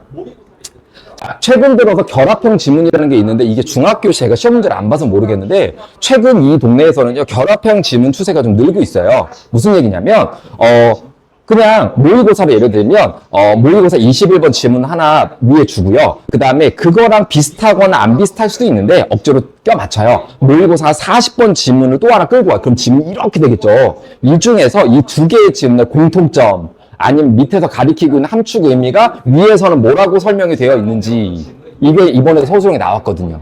그러니까 그런 거 이거는 학생들이랑 저랑 수업하면서 알려주도록 할게요. 보는 눈은 그러니까 이 내용들이 함축 의미로는 지난번 배웠던 지문의 이 부분하고 비슷해. 그럼 거의 대부분 맞아 떨어져요. 그래서 이 신유형 지문이 원래 배제고가 문제 변형이 심하지 않은 학교인데 최근 들어 트렌드가 딱 2개가 바뀌었는데 그 중에 하나가 결합형 지문 출제를 한다는 거. 이거는 그 어머님들 왜 중학교 때 애들 공부한 뭐 족보닷컴 뭐 있어 내 이그젠 보유 뭐 이런 거 있잖아요. 왜 그걸로는 안 나와요. 그런 건 안 나오니까 따로 좀 공부를 해야 되는데 이건 제가 직접 만들어 줄 테니까 이건 만들어줘서 이렇게 입에 떠먹여 주면 해요. 그 전까지는 결합형 지문에 대한 생각이 없어요. 근데 다 만들어서 입에 이렇게 넣어주면 해요. 네, 안 먹으면 죽어 이렇게 되면 그렇게 됩니다. 모의고사 문제는 얘네는 독특하게요. 다른 학교들은 좀 어려운 지문 위주로 시험 문제를 내주거든요. 근데 얘네는요. 시험 범위에 있는 모든 문제를 쥐어짜서라도 한 문제씩 다 만들어놔요. 그러니까 보통은 이거 너무 쉬워서 이거 안 봐도 될 것 같은데 하는 지문까지 다 시험 문제로 변형을 해서 냅니다.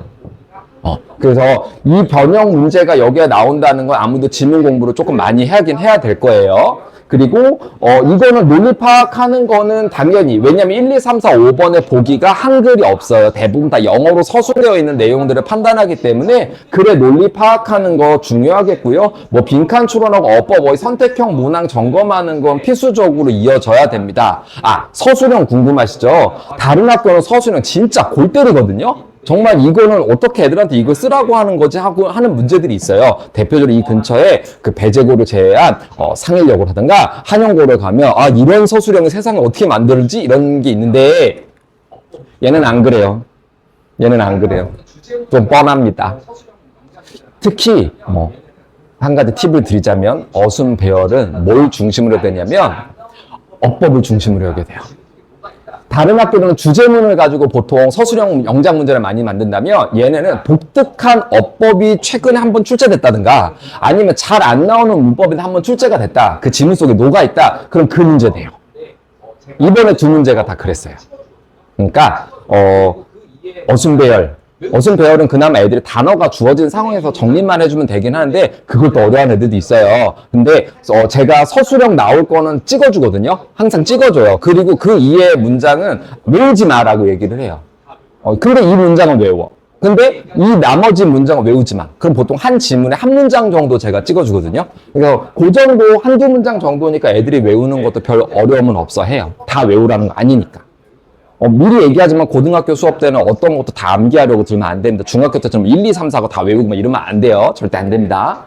그리고 애들은 이제 모의고사 공부를 조금 하다 보면 함축 의미라는 걸 좀 배울 거예요. 밑줄 친 부분이 뭐를 의미하는 건지. 요거는 학생들이 좀 알고 있긴 하지만 그래도 이 부분에 대해서 좀 사실 고3도 이 함축 의미 많이 어려워하는 친구들 되게 어려워하거든요. 그래서 요거에 좀 적응할 필요가 있습니다. 근데 애들이 이 문제를 마찬가지로 만들어서 풀게 하면 이제 좀 알아먹더라고요. 그 전까지는 좀 어려워해요, 이 유형을. 근데 이것도 지금 여기에서도 함축 의미가 벌써 서술형에서도 함축 의미를 서술하게끔 만들어 놨거든요. 위 지문에서 결합형 지문 플러스 함축 의미까지 간 거예요, 이번에는. 노림수가 있었지만 그래도 맞춰놨더라고요. 이 친구가 맞춰서 와갖고 객관식에서만 하나 틀리는 바람에 그랬습니다. 그래서 딱히 막 새로울 것까지는 없지만 아까 얘기했던 것처럼 배제고의 트렌드 중에 바뀌는 거는 결합형 지문이 나온다는 거, 함축 의미 추론을 서술형으로 내는 경우가 많으니까 그 부분 좀 중시해야 된다는 거, 그 두 개만 좀 봐주면 될 것 같습니다. 아까도 얘기했지만 얘네는 복수 정답 문제가 좀 있어요. 그 말인 것은 정확하게 알아야 되는 거예요. 찍는 게 안 된다는 거죠.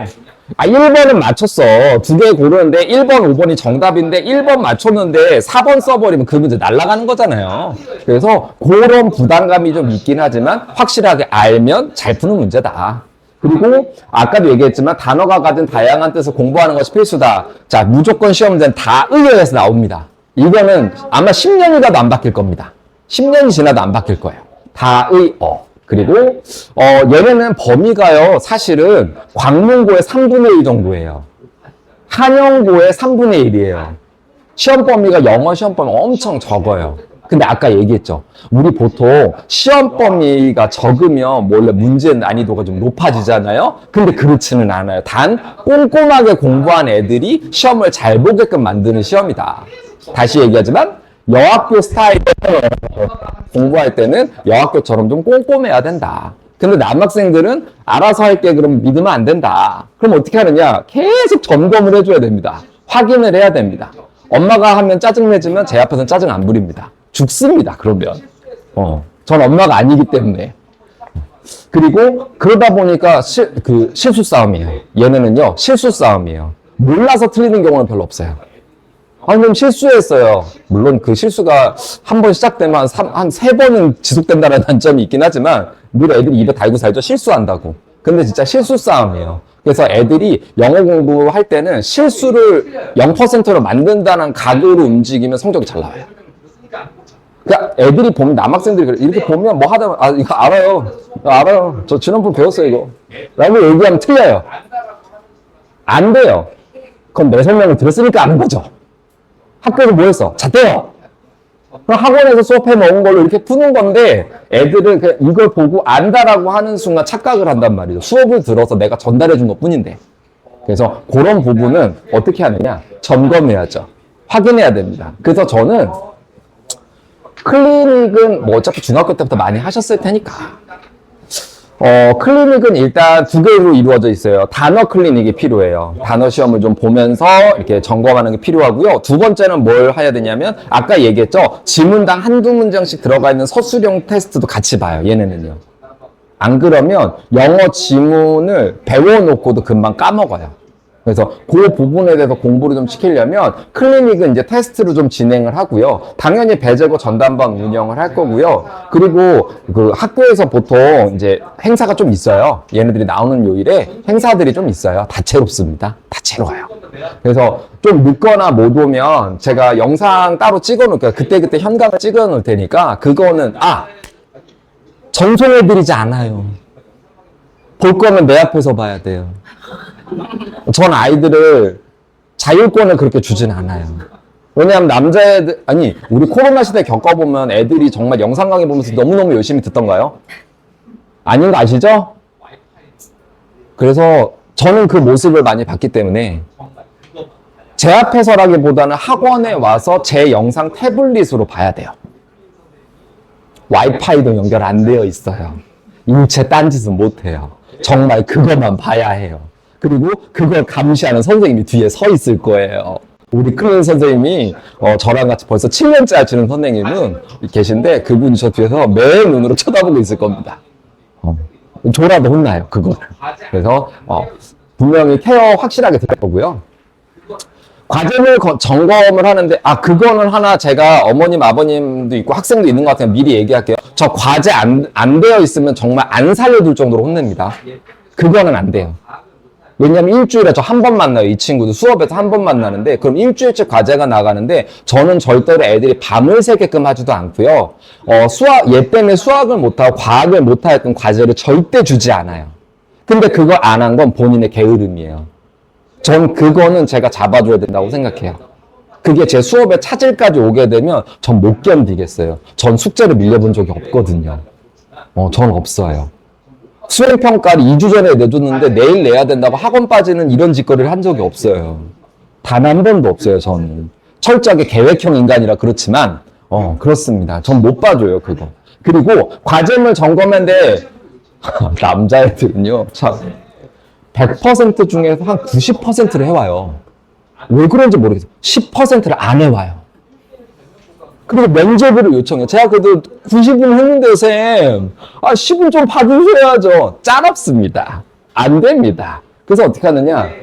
1대1 대면 보강 들어가는데요. 이거는 학원 끝나고 스터디 카페로 데려가겠습니다.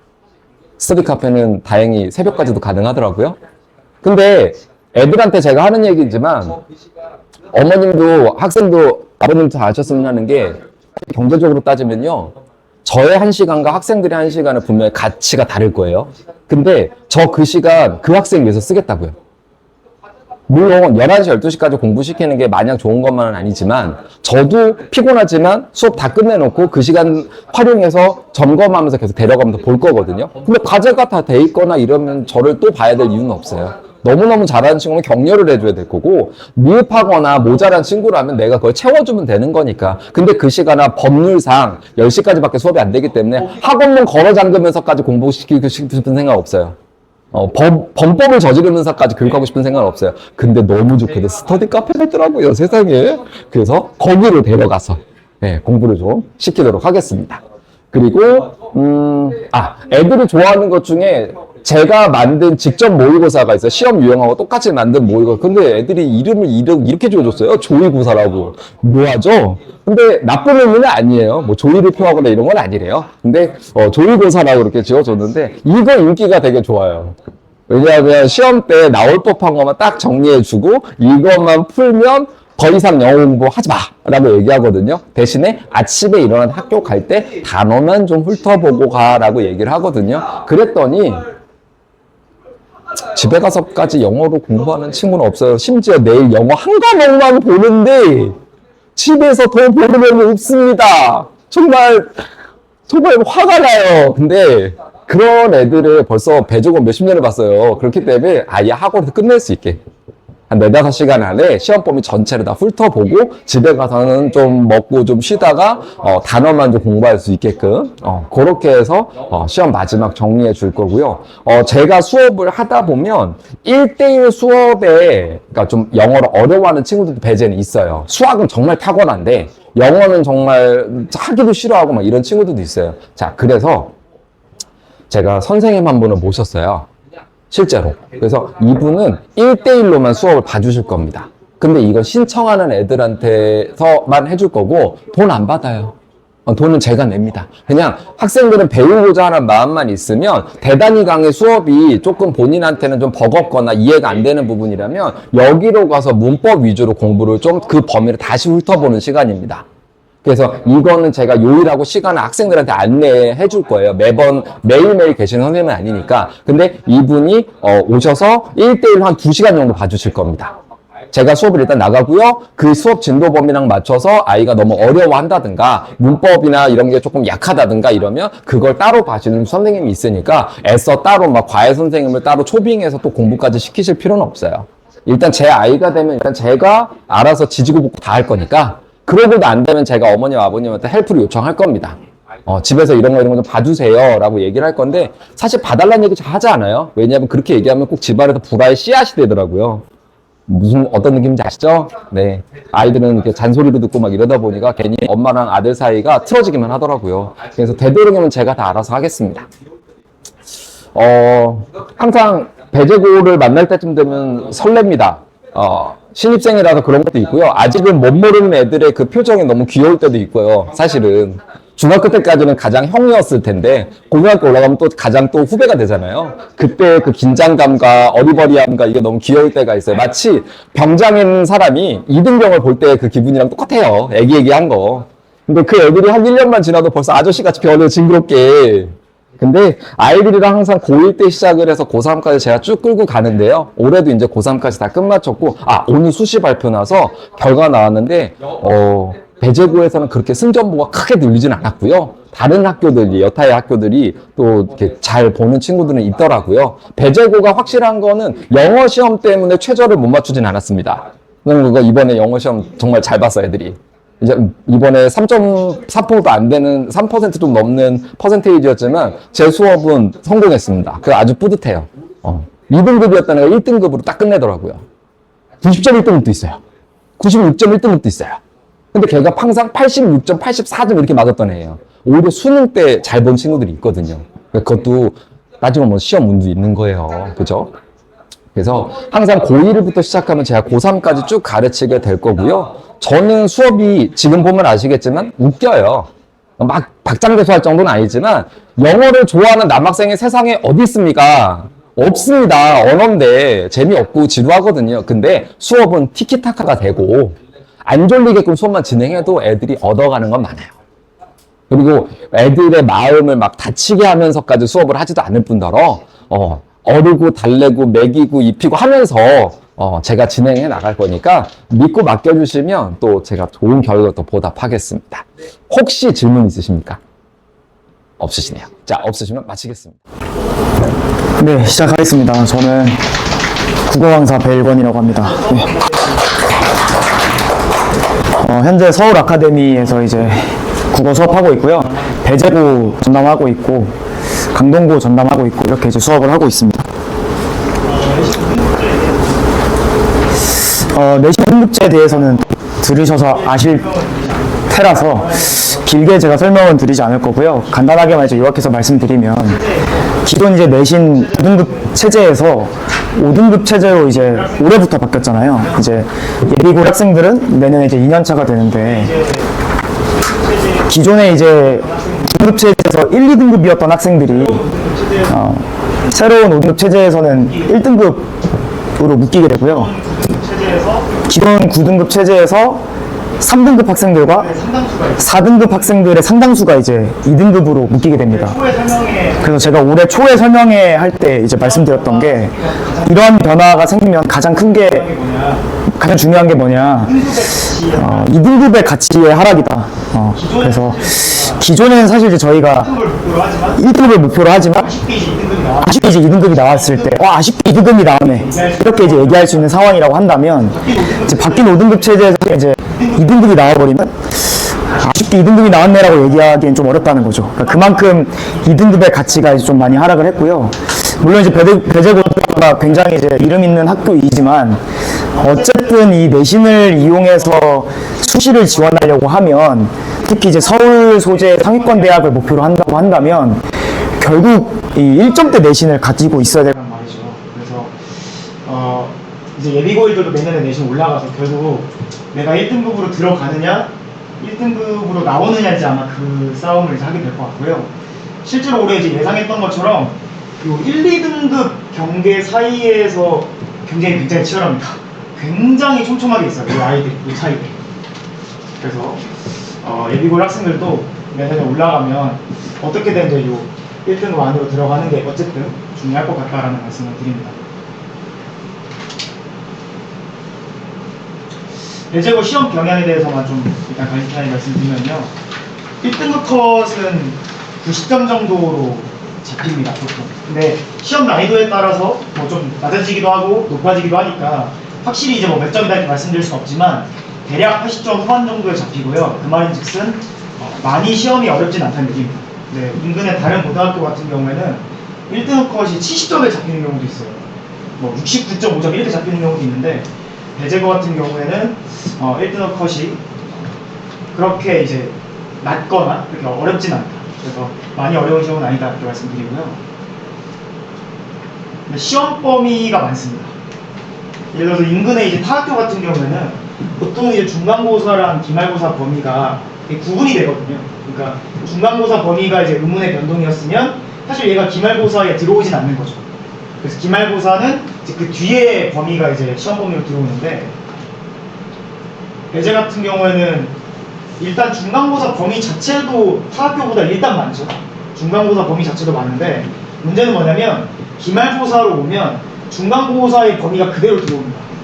그러니까 범위가 완전히 새로워지는 게 아니라 누적 적층식으로 누적이 돼버려서 사실상 기말고사에 오면 다른 학교랑 문법 범위가 거의 2배가 돼버려요. 소화해야 되는 범위가.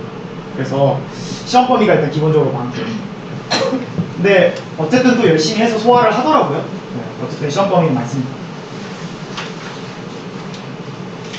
그 다음에 시험에 문항수도 좀 많이 나옵니다. 객관식 거의 30문항 나오고요. 서답형도 뭐 적게는 3문항, 많게는 5문항 정도 나옵니다.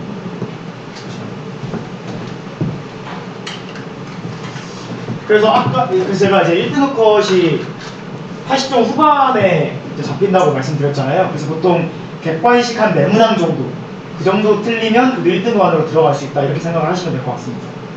그 문제 자체는 정직한 편이다. 이게 이제 무슨 의미냐면 물론 어려운 문제는 나옵니다. 한 3문제 정도는 객관식에서 3문항 정도는 어렵게 출제가 되는데 근데 그게 어렵게 출제되는 건 사실 좀 더럽게 출제되는 건 아니거든요. 그러니까 선생님들이 애들 이걸 반드시 그냥 다 틀리게 만들겠다 이제 그런 뉘앙스로 문제를 출제하시진 않고요.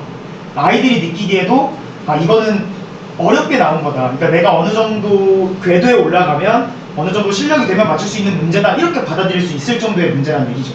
그러니까 막 엄청 꼬아내서 이건 진짜 뭐 다 틀리게 만들겠다 이제 그런 문제 유형이 좀 출제되진 않는 편입니다. 그런데 이제 이 개수세기 유형이 좀 출제가 되는데요. 이거는 제가 예시를 좀 보여드리겠습니다. 올해 이제 1학년 2학기 이게 중간고사하고 기말고사 이제 문항을 제가 예시로 이제 한 문항씩 들고 왔습니다.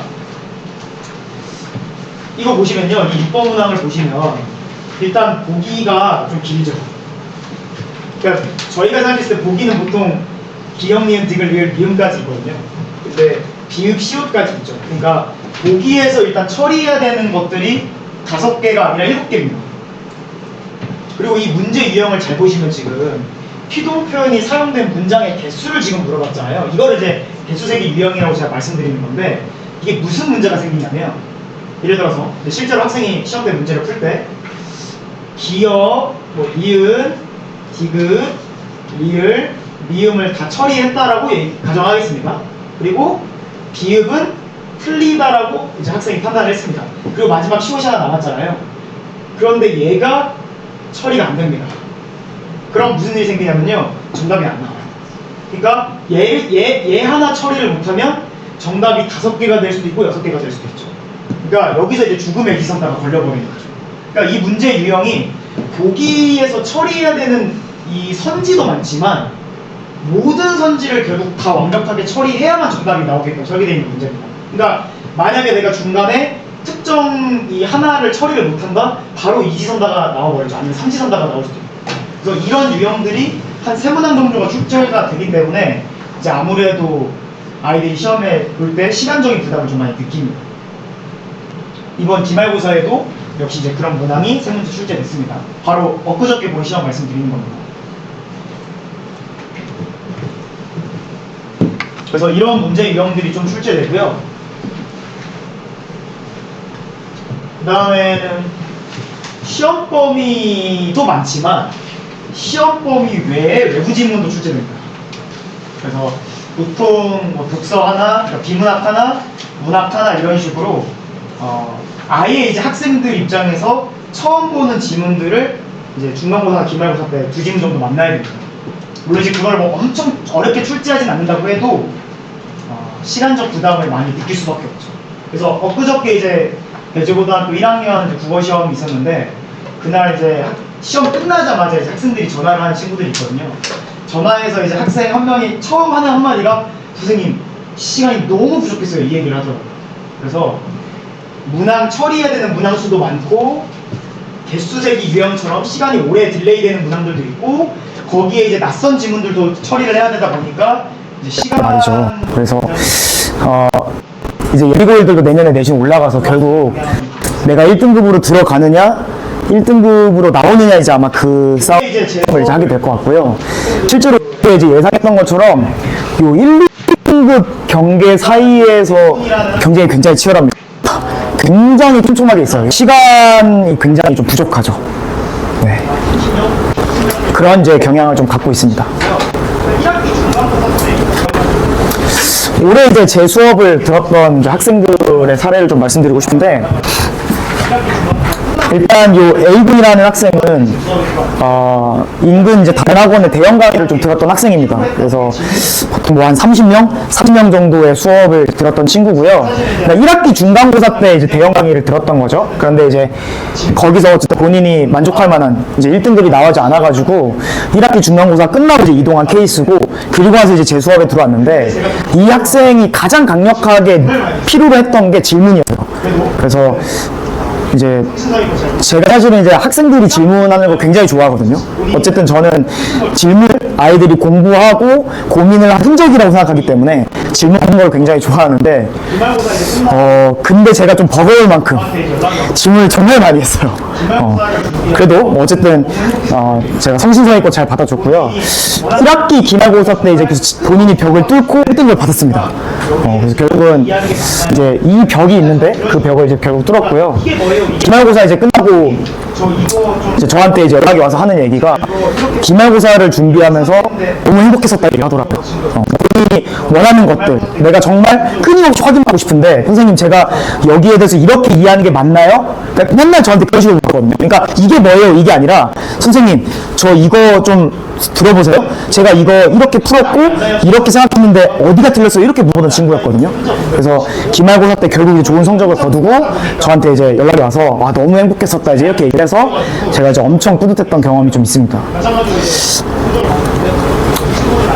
이제 B군 이 학생은 학원을 아예 안 다녔던 친구입니다. 그래서 중간고사 때 학원을 안 다니고 이제 혼자 공부했던 친구고, 아무래도 이제 혼자 공부하다 보니까 어느 정도의 이게 좀 제약을 좀 느껴가지고 제 수업에 들어온 케이스고요.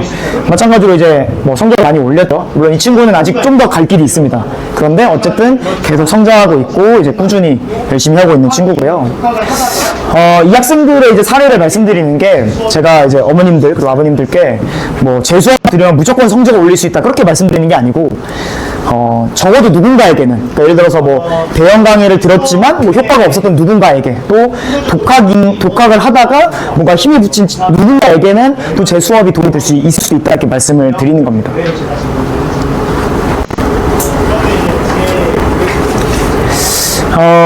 일단 제 수업 올해 상대적으로 좀 소수 인원으로 구성이 될 것 같습니다. 그래서 예상은 한 10명 내외 정도로 하고 있고요. 한 12명 뭐 이렇게 내외로 제가 지금 예상 중입니다. 그런데 이제 제 계획은 야망이기도 한데, 내년 설명회 때는 일단 이거를 빼는 게 목표입니다. 내년에는. 그래서 제가 아직 뭐 냉정하게 솔직하게 말씀드리면 아직 이 배재고에서 수업에서 제가 뭐 네임드가 아니기 때문에 제가 이제 수업을 계속 키우고 있는 과정 중에 있고요. 올해 이제 또 열심히 아이들을 키우고 좋은 성적을 거둬서 내년 설명회 때는 이 내용을 아예 빼는 게 일단 목표입니다. 근데 적어도 올해는 어쨌든 적어도 올해는 한 10명 내외의 소수 인원으로 일단 수업이 가게 될 것 같습니다. 그래서 뭐 장점이라고 말씀드리면 수업 집중도가 일단 어쨌든 높죠. 물론 배제 아이들이 기본적으로 또 머리들이 있어서 어딜 가나 또 열심히 하는 건 알지만 어쨌든 한 10명 내외 정도로 수업이 구성되기 때문에 수업 집중도가 굉장히 좋고요. 그리고 이제 수업 이 진행에 방해가 되지 않는 선에서 흐름을 크게 끊이지 않는 선에서 아이들이 질문도 어렵게 던질 수 있는 분위기입니다.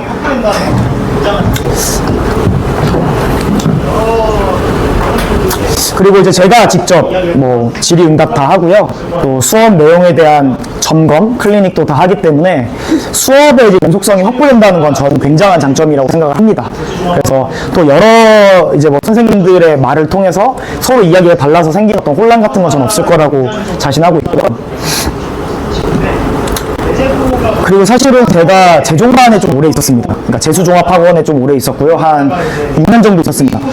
사실은 이제 제가 모의고사에 굉장히 좀 강점이 있다라고 좀 말씀드리고 싶은데 배제고가 물론 이제 교과서의 내용을 시험 범위로 내기도 하지만 가끔 가다가 이제 모의고사 한 회분을 아예 시험 범위로 주는 경우가 있어요. 그래서 뭐 그러니까 문법은 교과서 범위로 하되 아예 이제 뭐 국어 모의고사 한 회분을 아이들한테 주고 거기에 나와 있는 이제 문학과 독서 지문을 시험에 출제하는 경우들이 좀 있거든요. 그래서 올해는 이번 기말고사 빼고는 다 그랬습니다. 그래서 1학기 뭐 중간 기말, 2학기 중간고사까지도 아이들 시험 범위가 모의고사였습니다. 근데 이번 이제 2학기 기말고사 마지막 시험 때는 이제 교과서 진도를 나가긴 했는데 어쨌든 배제고 같은 경우에는 선생님들이 모의고사를 시험 범위로 채택하는 경우들이 많고요. 어쨌든 이제 제가 재종반 출신이고 수능을 오래 가르쳤고 모의고사를 워낙 많이 다뤄봤기 때문에 그 모의고사 지문들을 분석해주고 그게 이제 선생님들이 그 모의고사 지문을 변형해서 시험에 낼 거 아니에요. 중간고사나 기말고사 때. 그런 어떤 변형의 포인트들을 아이들에게 잘 짚어줄 수 있겠다. 이제 그런 자신감이 좀 있습니다. 그래서 이렇게 말씀을 좀 드리겠습니다.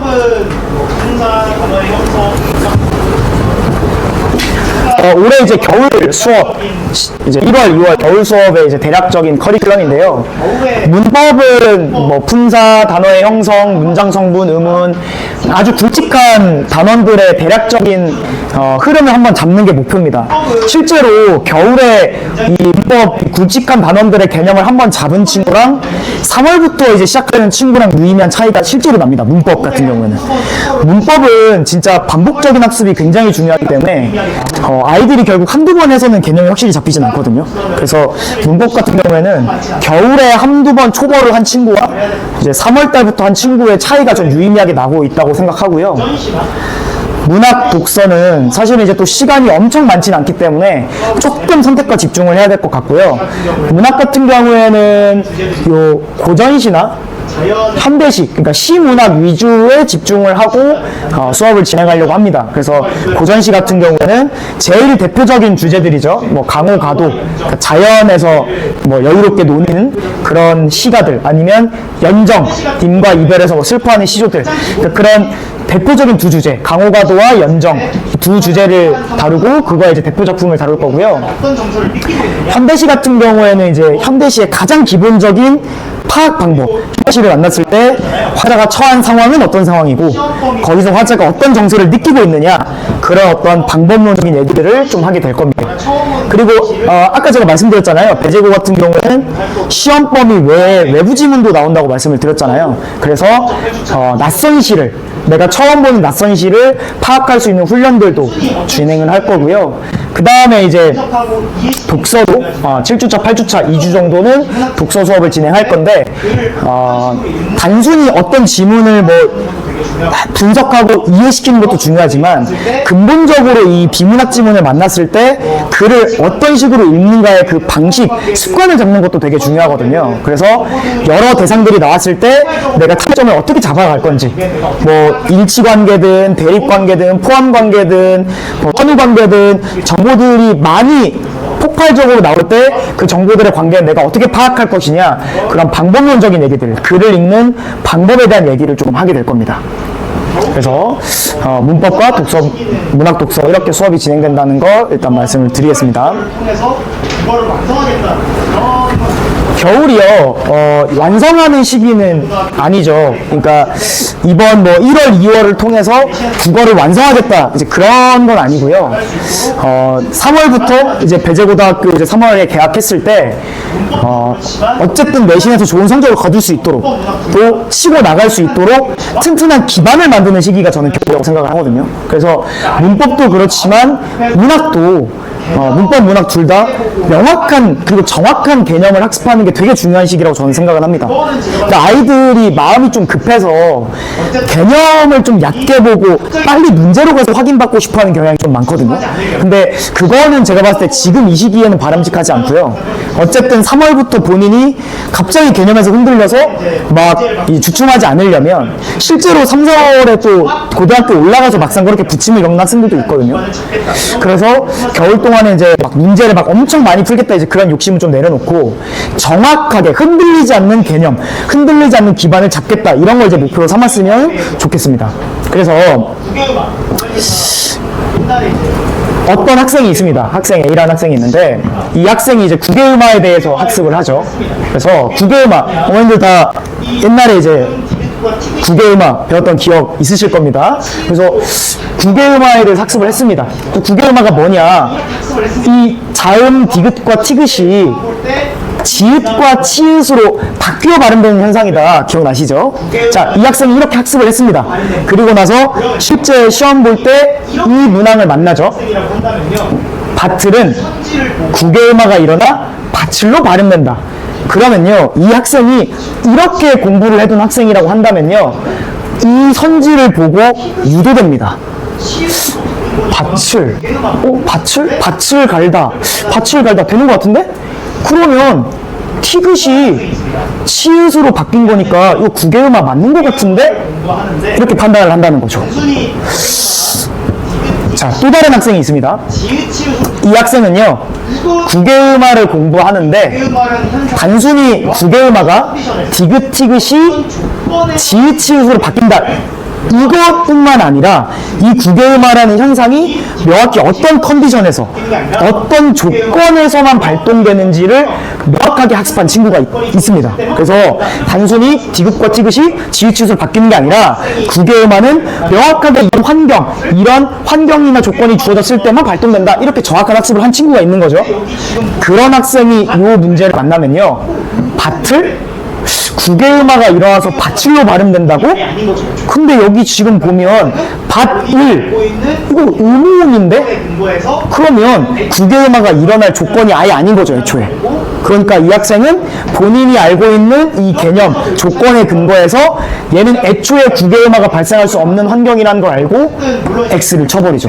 그러니까 저는 이런 데서 결국 차이가 온다라고 믿거든요. 그러니까 제가 배재고 아이들을 수업을 해봐도 어쨌든 물론 이제 엄청 빼어나게 뛰어난 아이들이 간혹 있지만 대체적으로 열심히 하고 대체적으로 어느 정도 기본적인 머리가 있거든요. 그런데 어디서 차이가 오느냐, 개념을 학습할 때 어느 정도 명확하고 정확하게 학습을 했느냐가 결국 시험 때 한 문제에서 차이를 만든다고 저는 생각하고 있습니다. 그래서 저희의 목표는 이거, 정확하게 이 애들이 그냥 국외음화를 아는 게 목표가 아니라 정확하게 아는 거, 흔들리지 않는 개념으로 정확하게 아는 거, 그거를 수업의 목표로 삼고 있습니다. 문학도 마찬가지입니다. 사실은 문학은요, 알아야 될 개념이 많죠. 문학도 뭐 감정이입, 뭐 대구법, 아니면 뭐 공단각적 심상 등등 이제 문학적 개념을 기본적으로 많이 알아야 되는데, 그 기본적인 문학적 개념을 학습하는 것도 중요합니다. 근데 아이들이 말씀드렸지만 그런 기본적인 개념을 학습하기보다 빨리 문제를 풀고 싶어 해요. 나보기가 역겨워 가실 때에는 죽어도 아닌 눈물 흘리우리다. 제가 아이들한테 이걸 물어보면요, 거의 100% 다 반어라고 대답을 합니다. 왜냐면 중학교 때 학습을 했거든요. 중학교 때 학습을 했기 때문에 이거 얘들아 역설법이야 반어법이야 이렇게 물어보면요, 대부분 다 반어법이라고 이야기를 합니다. 그런데요, 밑에 문제를 주고 제가 역설이야 반어야 라고 물어보면 정확하게 대답하는 친구가 상당히 많이 없습니다. 학생인가요? 학생인가요? 맨 뒤에 학생? 학생이죠. 이거 역설법일까요? 반어법일까요? 역설? 학생인가요? 학생이죠. 역설일까요? 반어일까요?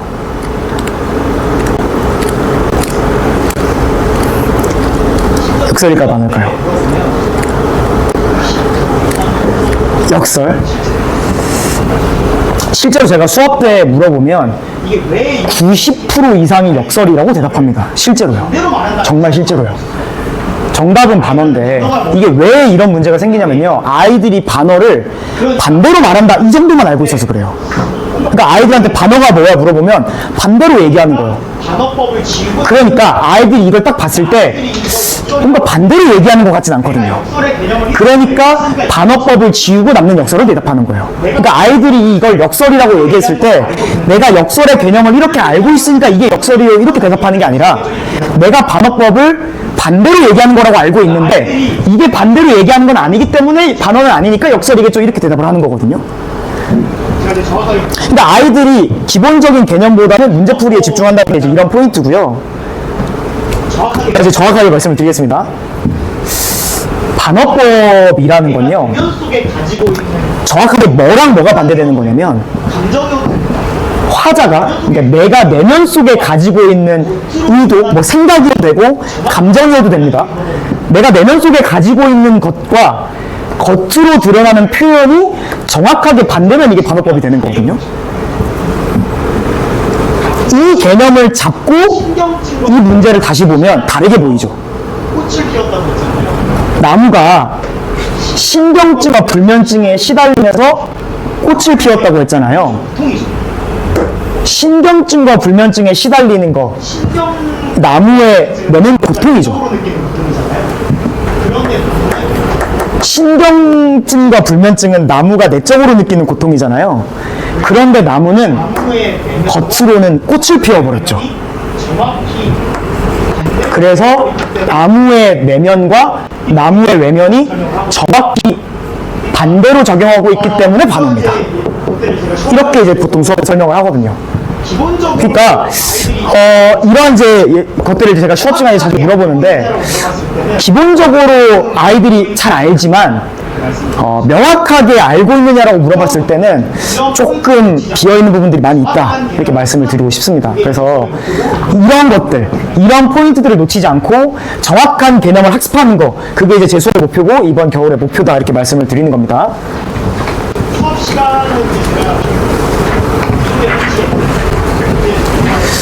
수업 시간은 이제 제가 일요일 1시에 배제 전용반으로 지금 개설을 했고요.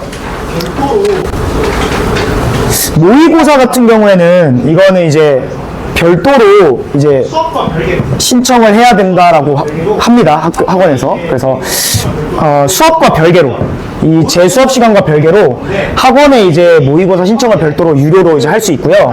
겨울 동안에 이제 운영되는 건데 아이들이 이제 평일에 월요일부터 금요일까지 하루를 정해서 와서 모의고사를 보고 이제 일정이 나오겠지만 이제 선생님들의 해설 강의를 듣는 시간입니다. 그래서 제 수업과는 별도로 움직이는 시간이라고 좀 생각을 해주시면 됩니다.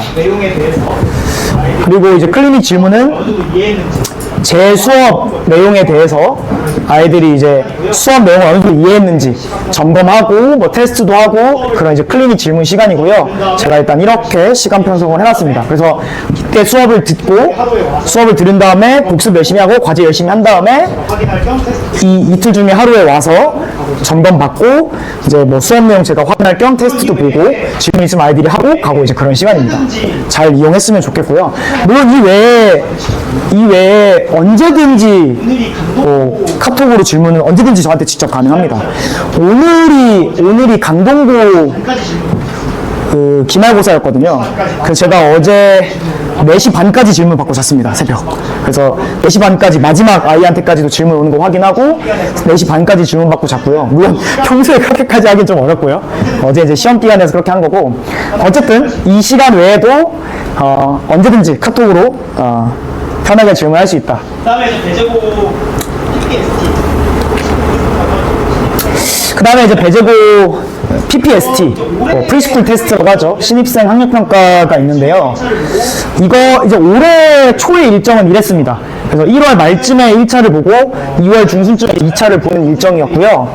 범위는 아까 제가 말씀드렸잖아요. 배제고 선생님들이 모의고사를 이제 시험 범위로 주시는 경우가 되게 많다고 했잖아요. 그래서 PPST도 범위가 전국연합 학력평가 2회분이죠. 2개년치 2회분을 학생들한테 주고 그거를 이제 변형해서 내는 식으로 이제 PPST를 내거든요. 그래서 일단 아이들이 뭐 배제고 발표 나고 입학하고 학사 일정을 받으면 그 학사 일정에 따라서 제가 이제 뭐 1월 달에 1차 대비, 2월 달에 2차 대비를 각각 진행할 예정입니다. 이거는 제가 지금 말씀드린 제 정규 수업과는 완전히 별도입니다. 그래서 제가 말씀드리고 싶은 거는 만약에 이번 겨울에 제 수업반에 입반을 안 하더라도 이때 PPST 특강을 할 때는 와서 한번 들어봤으면 좋겠습니다. 어쨌든 그렇게 해서라도 제 수업을 들을 수 있는 기회가 한번 있으면 좋겠고요. 그러니까 부담 갖지 마시고 이거는 무료로 진행입니다. 재원생이든 비재원생이든 PPST 특강은 제가 무료로 진행하고 있으니까 뭐 재원생들은 그대로 들어도 되고 혹시 이번에 이제 뭐 입반을 하지 않은 비재원생도 PPST 특강은 와서 들을 수 있다 이렇게 말씀드리겠습니다. 추후 안내 또 드리겠습니다. 뭐 끝으로 이제 제 경험을 말씀드리면 이거는 이제 실제로 제 고등학교 학생 기록부입니다. 실제로 제 고등학교 학생 기록부고요. 저는 강남에서 이제 고등학교를 나왔고요. 경기고등학교 나왔습니다. 경기고등학교. 그래서 강남에서 일반고등학교 나왔고 1학년 때 성적을 보시면 알겠지만 공부를 많이 안 했죠. 열심히 안 했고요. 이제 소위 학원에 가방 메고 열심히 다녔죠. 그래서 과제 열심히 안 했고 시험 직전에도 한 일주일 정도 깔짝하고 시험 보고 그래서 열심히 안 했는데 특별한 계기가 있었던 건 아니고요. 2학년 올라가는데 미안해가지고 부모님한테도 좀 죄송하고 이래서 이제는 해야 되지 않나? 뭐 그런 생각이 들어가지고 1학년 때부터 이제 마음 잡고 공부를 한 케이스고요. 성적을 많이 올렸습니다. 그래서 2학년 1학기 때 2.5, 2학년 2학기 때 1.2까지 올렸습니다. 제가 왜 이거를 이제 말씀드리냐면 단순히 뭐 이만큼 성적 올렸다, 이만큼 잘 받았다 자랑하려고 말씀드리는 말씀은 아니고 결론적으로는 제가 내신 성적을 말도 안 되게 많이 올렸지만서도 이 내신 성적을 수시에 쓰지는 못했어요. 그러니까 활용하지는 못했어요. 그러니까 왜냐면 1학년 내신이 너무 안 좋아가지고 1학년 내신이 40% 들어가다 보니까 이게 2학년 때 1점을 받아도 이게 세탁이 잘 안 되더라고요. 그래서 수시는 썼는데 떨어졌고요. 입학사정관 전형으로 썼는데 떨어졌고요. 재수해가지고 이제 정시로 대학교를 간 케이스입니다. 제가 이제 감히 말씀드릴 수 있는 거는요. 수능 잘 보는 것보다 내신 잘 보는 게 훨씬 쉽습니다. 제가 정말 확실히 말씀드릴 수 있어요. 저희 때도 그랬고요. 요즘도 그렇습니다. 요즘에 아시겠지만 이제 수능이 이제 메디컬 고시처럼 좀 변질됐잖아요. 그러니까 단순히 뭐 서울 상위권 소재의 대학교를 간다가 아니라 메디컬 이제 뭐 의대, 한의대, 치대 이런 데를 갈 수 있느냐 없느냐. 특히 이제 배제고 학생들 같은 경우는 이제 메디컬을 목표로 한 학생들이 굉장히 많을 텐데 수능이 어쨌든 메디컬 고시로 변질되고 나서부터는요. 일단 상위권 N수생이 너무 많습니다. 뭐 성균관대, 뭐 한양대, 연대, 고대 다니다가 반수하러 진입하는 학생들 물론 있고요. 심지어는 멀쩡히 대기업 다니다가 때려치고 의대 준비하겠다고 메디컬 준비하겠다고 들어오신 분들도 있습니다. 실제로 저랑 제일 친한 친구가 여동생이 있는데 그 여동생이 삼수에서 연대 자연과학 계열을 들어갔었거든요. 그리고 연대를 졸업하고 롯데 계열에 입사해가지고 다니다가 때려치고 지금 2년째 메디컬 가려고 수능 준비하고 있습니다. 그래서 요즘 수능은 N수생도 많고 다 똑같은 목적이죠. 메디컬 가려고. 그래서 그 N수생들을 뚫고 내가 수능에서 국어 1등급, 뭐 수학 1등급을 맞는다는 건 쉽지 않습니다. 정말. 그래서 제가 어쨌든 감히 말씀드릴 수 있는 건 수능을 잘 보는 것보다 어쨌든 내신을 잘 맞고 학생 기록부를 잘 챙겨서 수시로 가는 게 훨씬 쉽고 마음도 편할 거다. 그래서 1학년 때부터 해라. 그러니까 가슴 아픈 얘기지만 어쨌든 배제고에도 5등급은 있을 거고 4등급은 있을 거잖아요. 저는 사실은 정말 후회 많이 했거든요. 아, 진짜 1학년 때부터 할 걸. 그러니까 저희 학교 전교 1등 내신이 1.2였거든요. 3년 내내 합쳐서. 그리고 전교 7등이 1.6이었거든요. 다 서울대 갔습니다. 전교 4등만 고려대 경영 갔고요. 7등까지, 그러니까 그 4등만, 전교 4등만 빼놓고 다 서울대 갔습니다. 그러니까 이제 제가 재수를 하면서 정말 후회를 많이 했죠. 아, 1학년 때부터 할 걸. 나도 1학년 때부터 할 걸. 이런 생각을 정말 많이 했기 때문에, 물론, 배제고 상위권 학생들, 당연히 고등학교 올라와서 어딜 가도 열심히 하고 잘 겁니다. 근데 말씀드렸지만 어쨌든 지금 입학하는 시점을 기준으로 봤을 때 중위권에 있는 학생, 배제고 안에서요, 중위권에 있는 학생들도 있고 중하위권에 있는 학생들도 있을 거거든요. 그래서 그 학생들 정말 끌어올려야 된다. 1학년부터 정말 최선을 다해야 된다. 수능으로 가급적이면 안 가는 게 제일 좋을 거라고 저는 생각합니다. 네, 제가 준비한 내용은 어쨌든 여기까지고요. 들어주셔서 감사드리고, 네, 수업에서 또 인연이 돼서 학생들과 만났으면 좋겠고, 아까 말씀드렸지만 이번에 입반을 안 한다고 할지라도 1월, 2월에 PPST 대비는 꼭 와서 들어보셨으면 좋겠습니다. 네.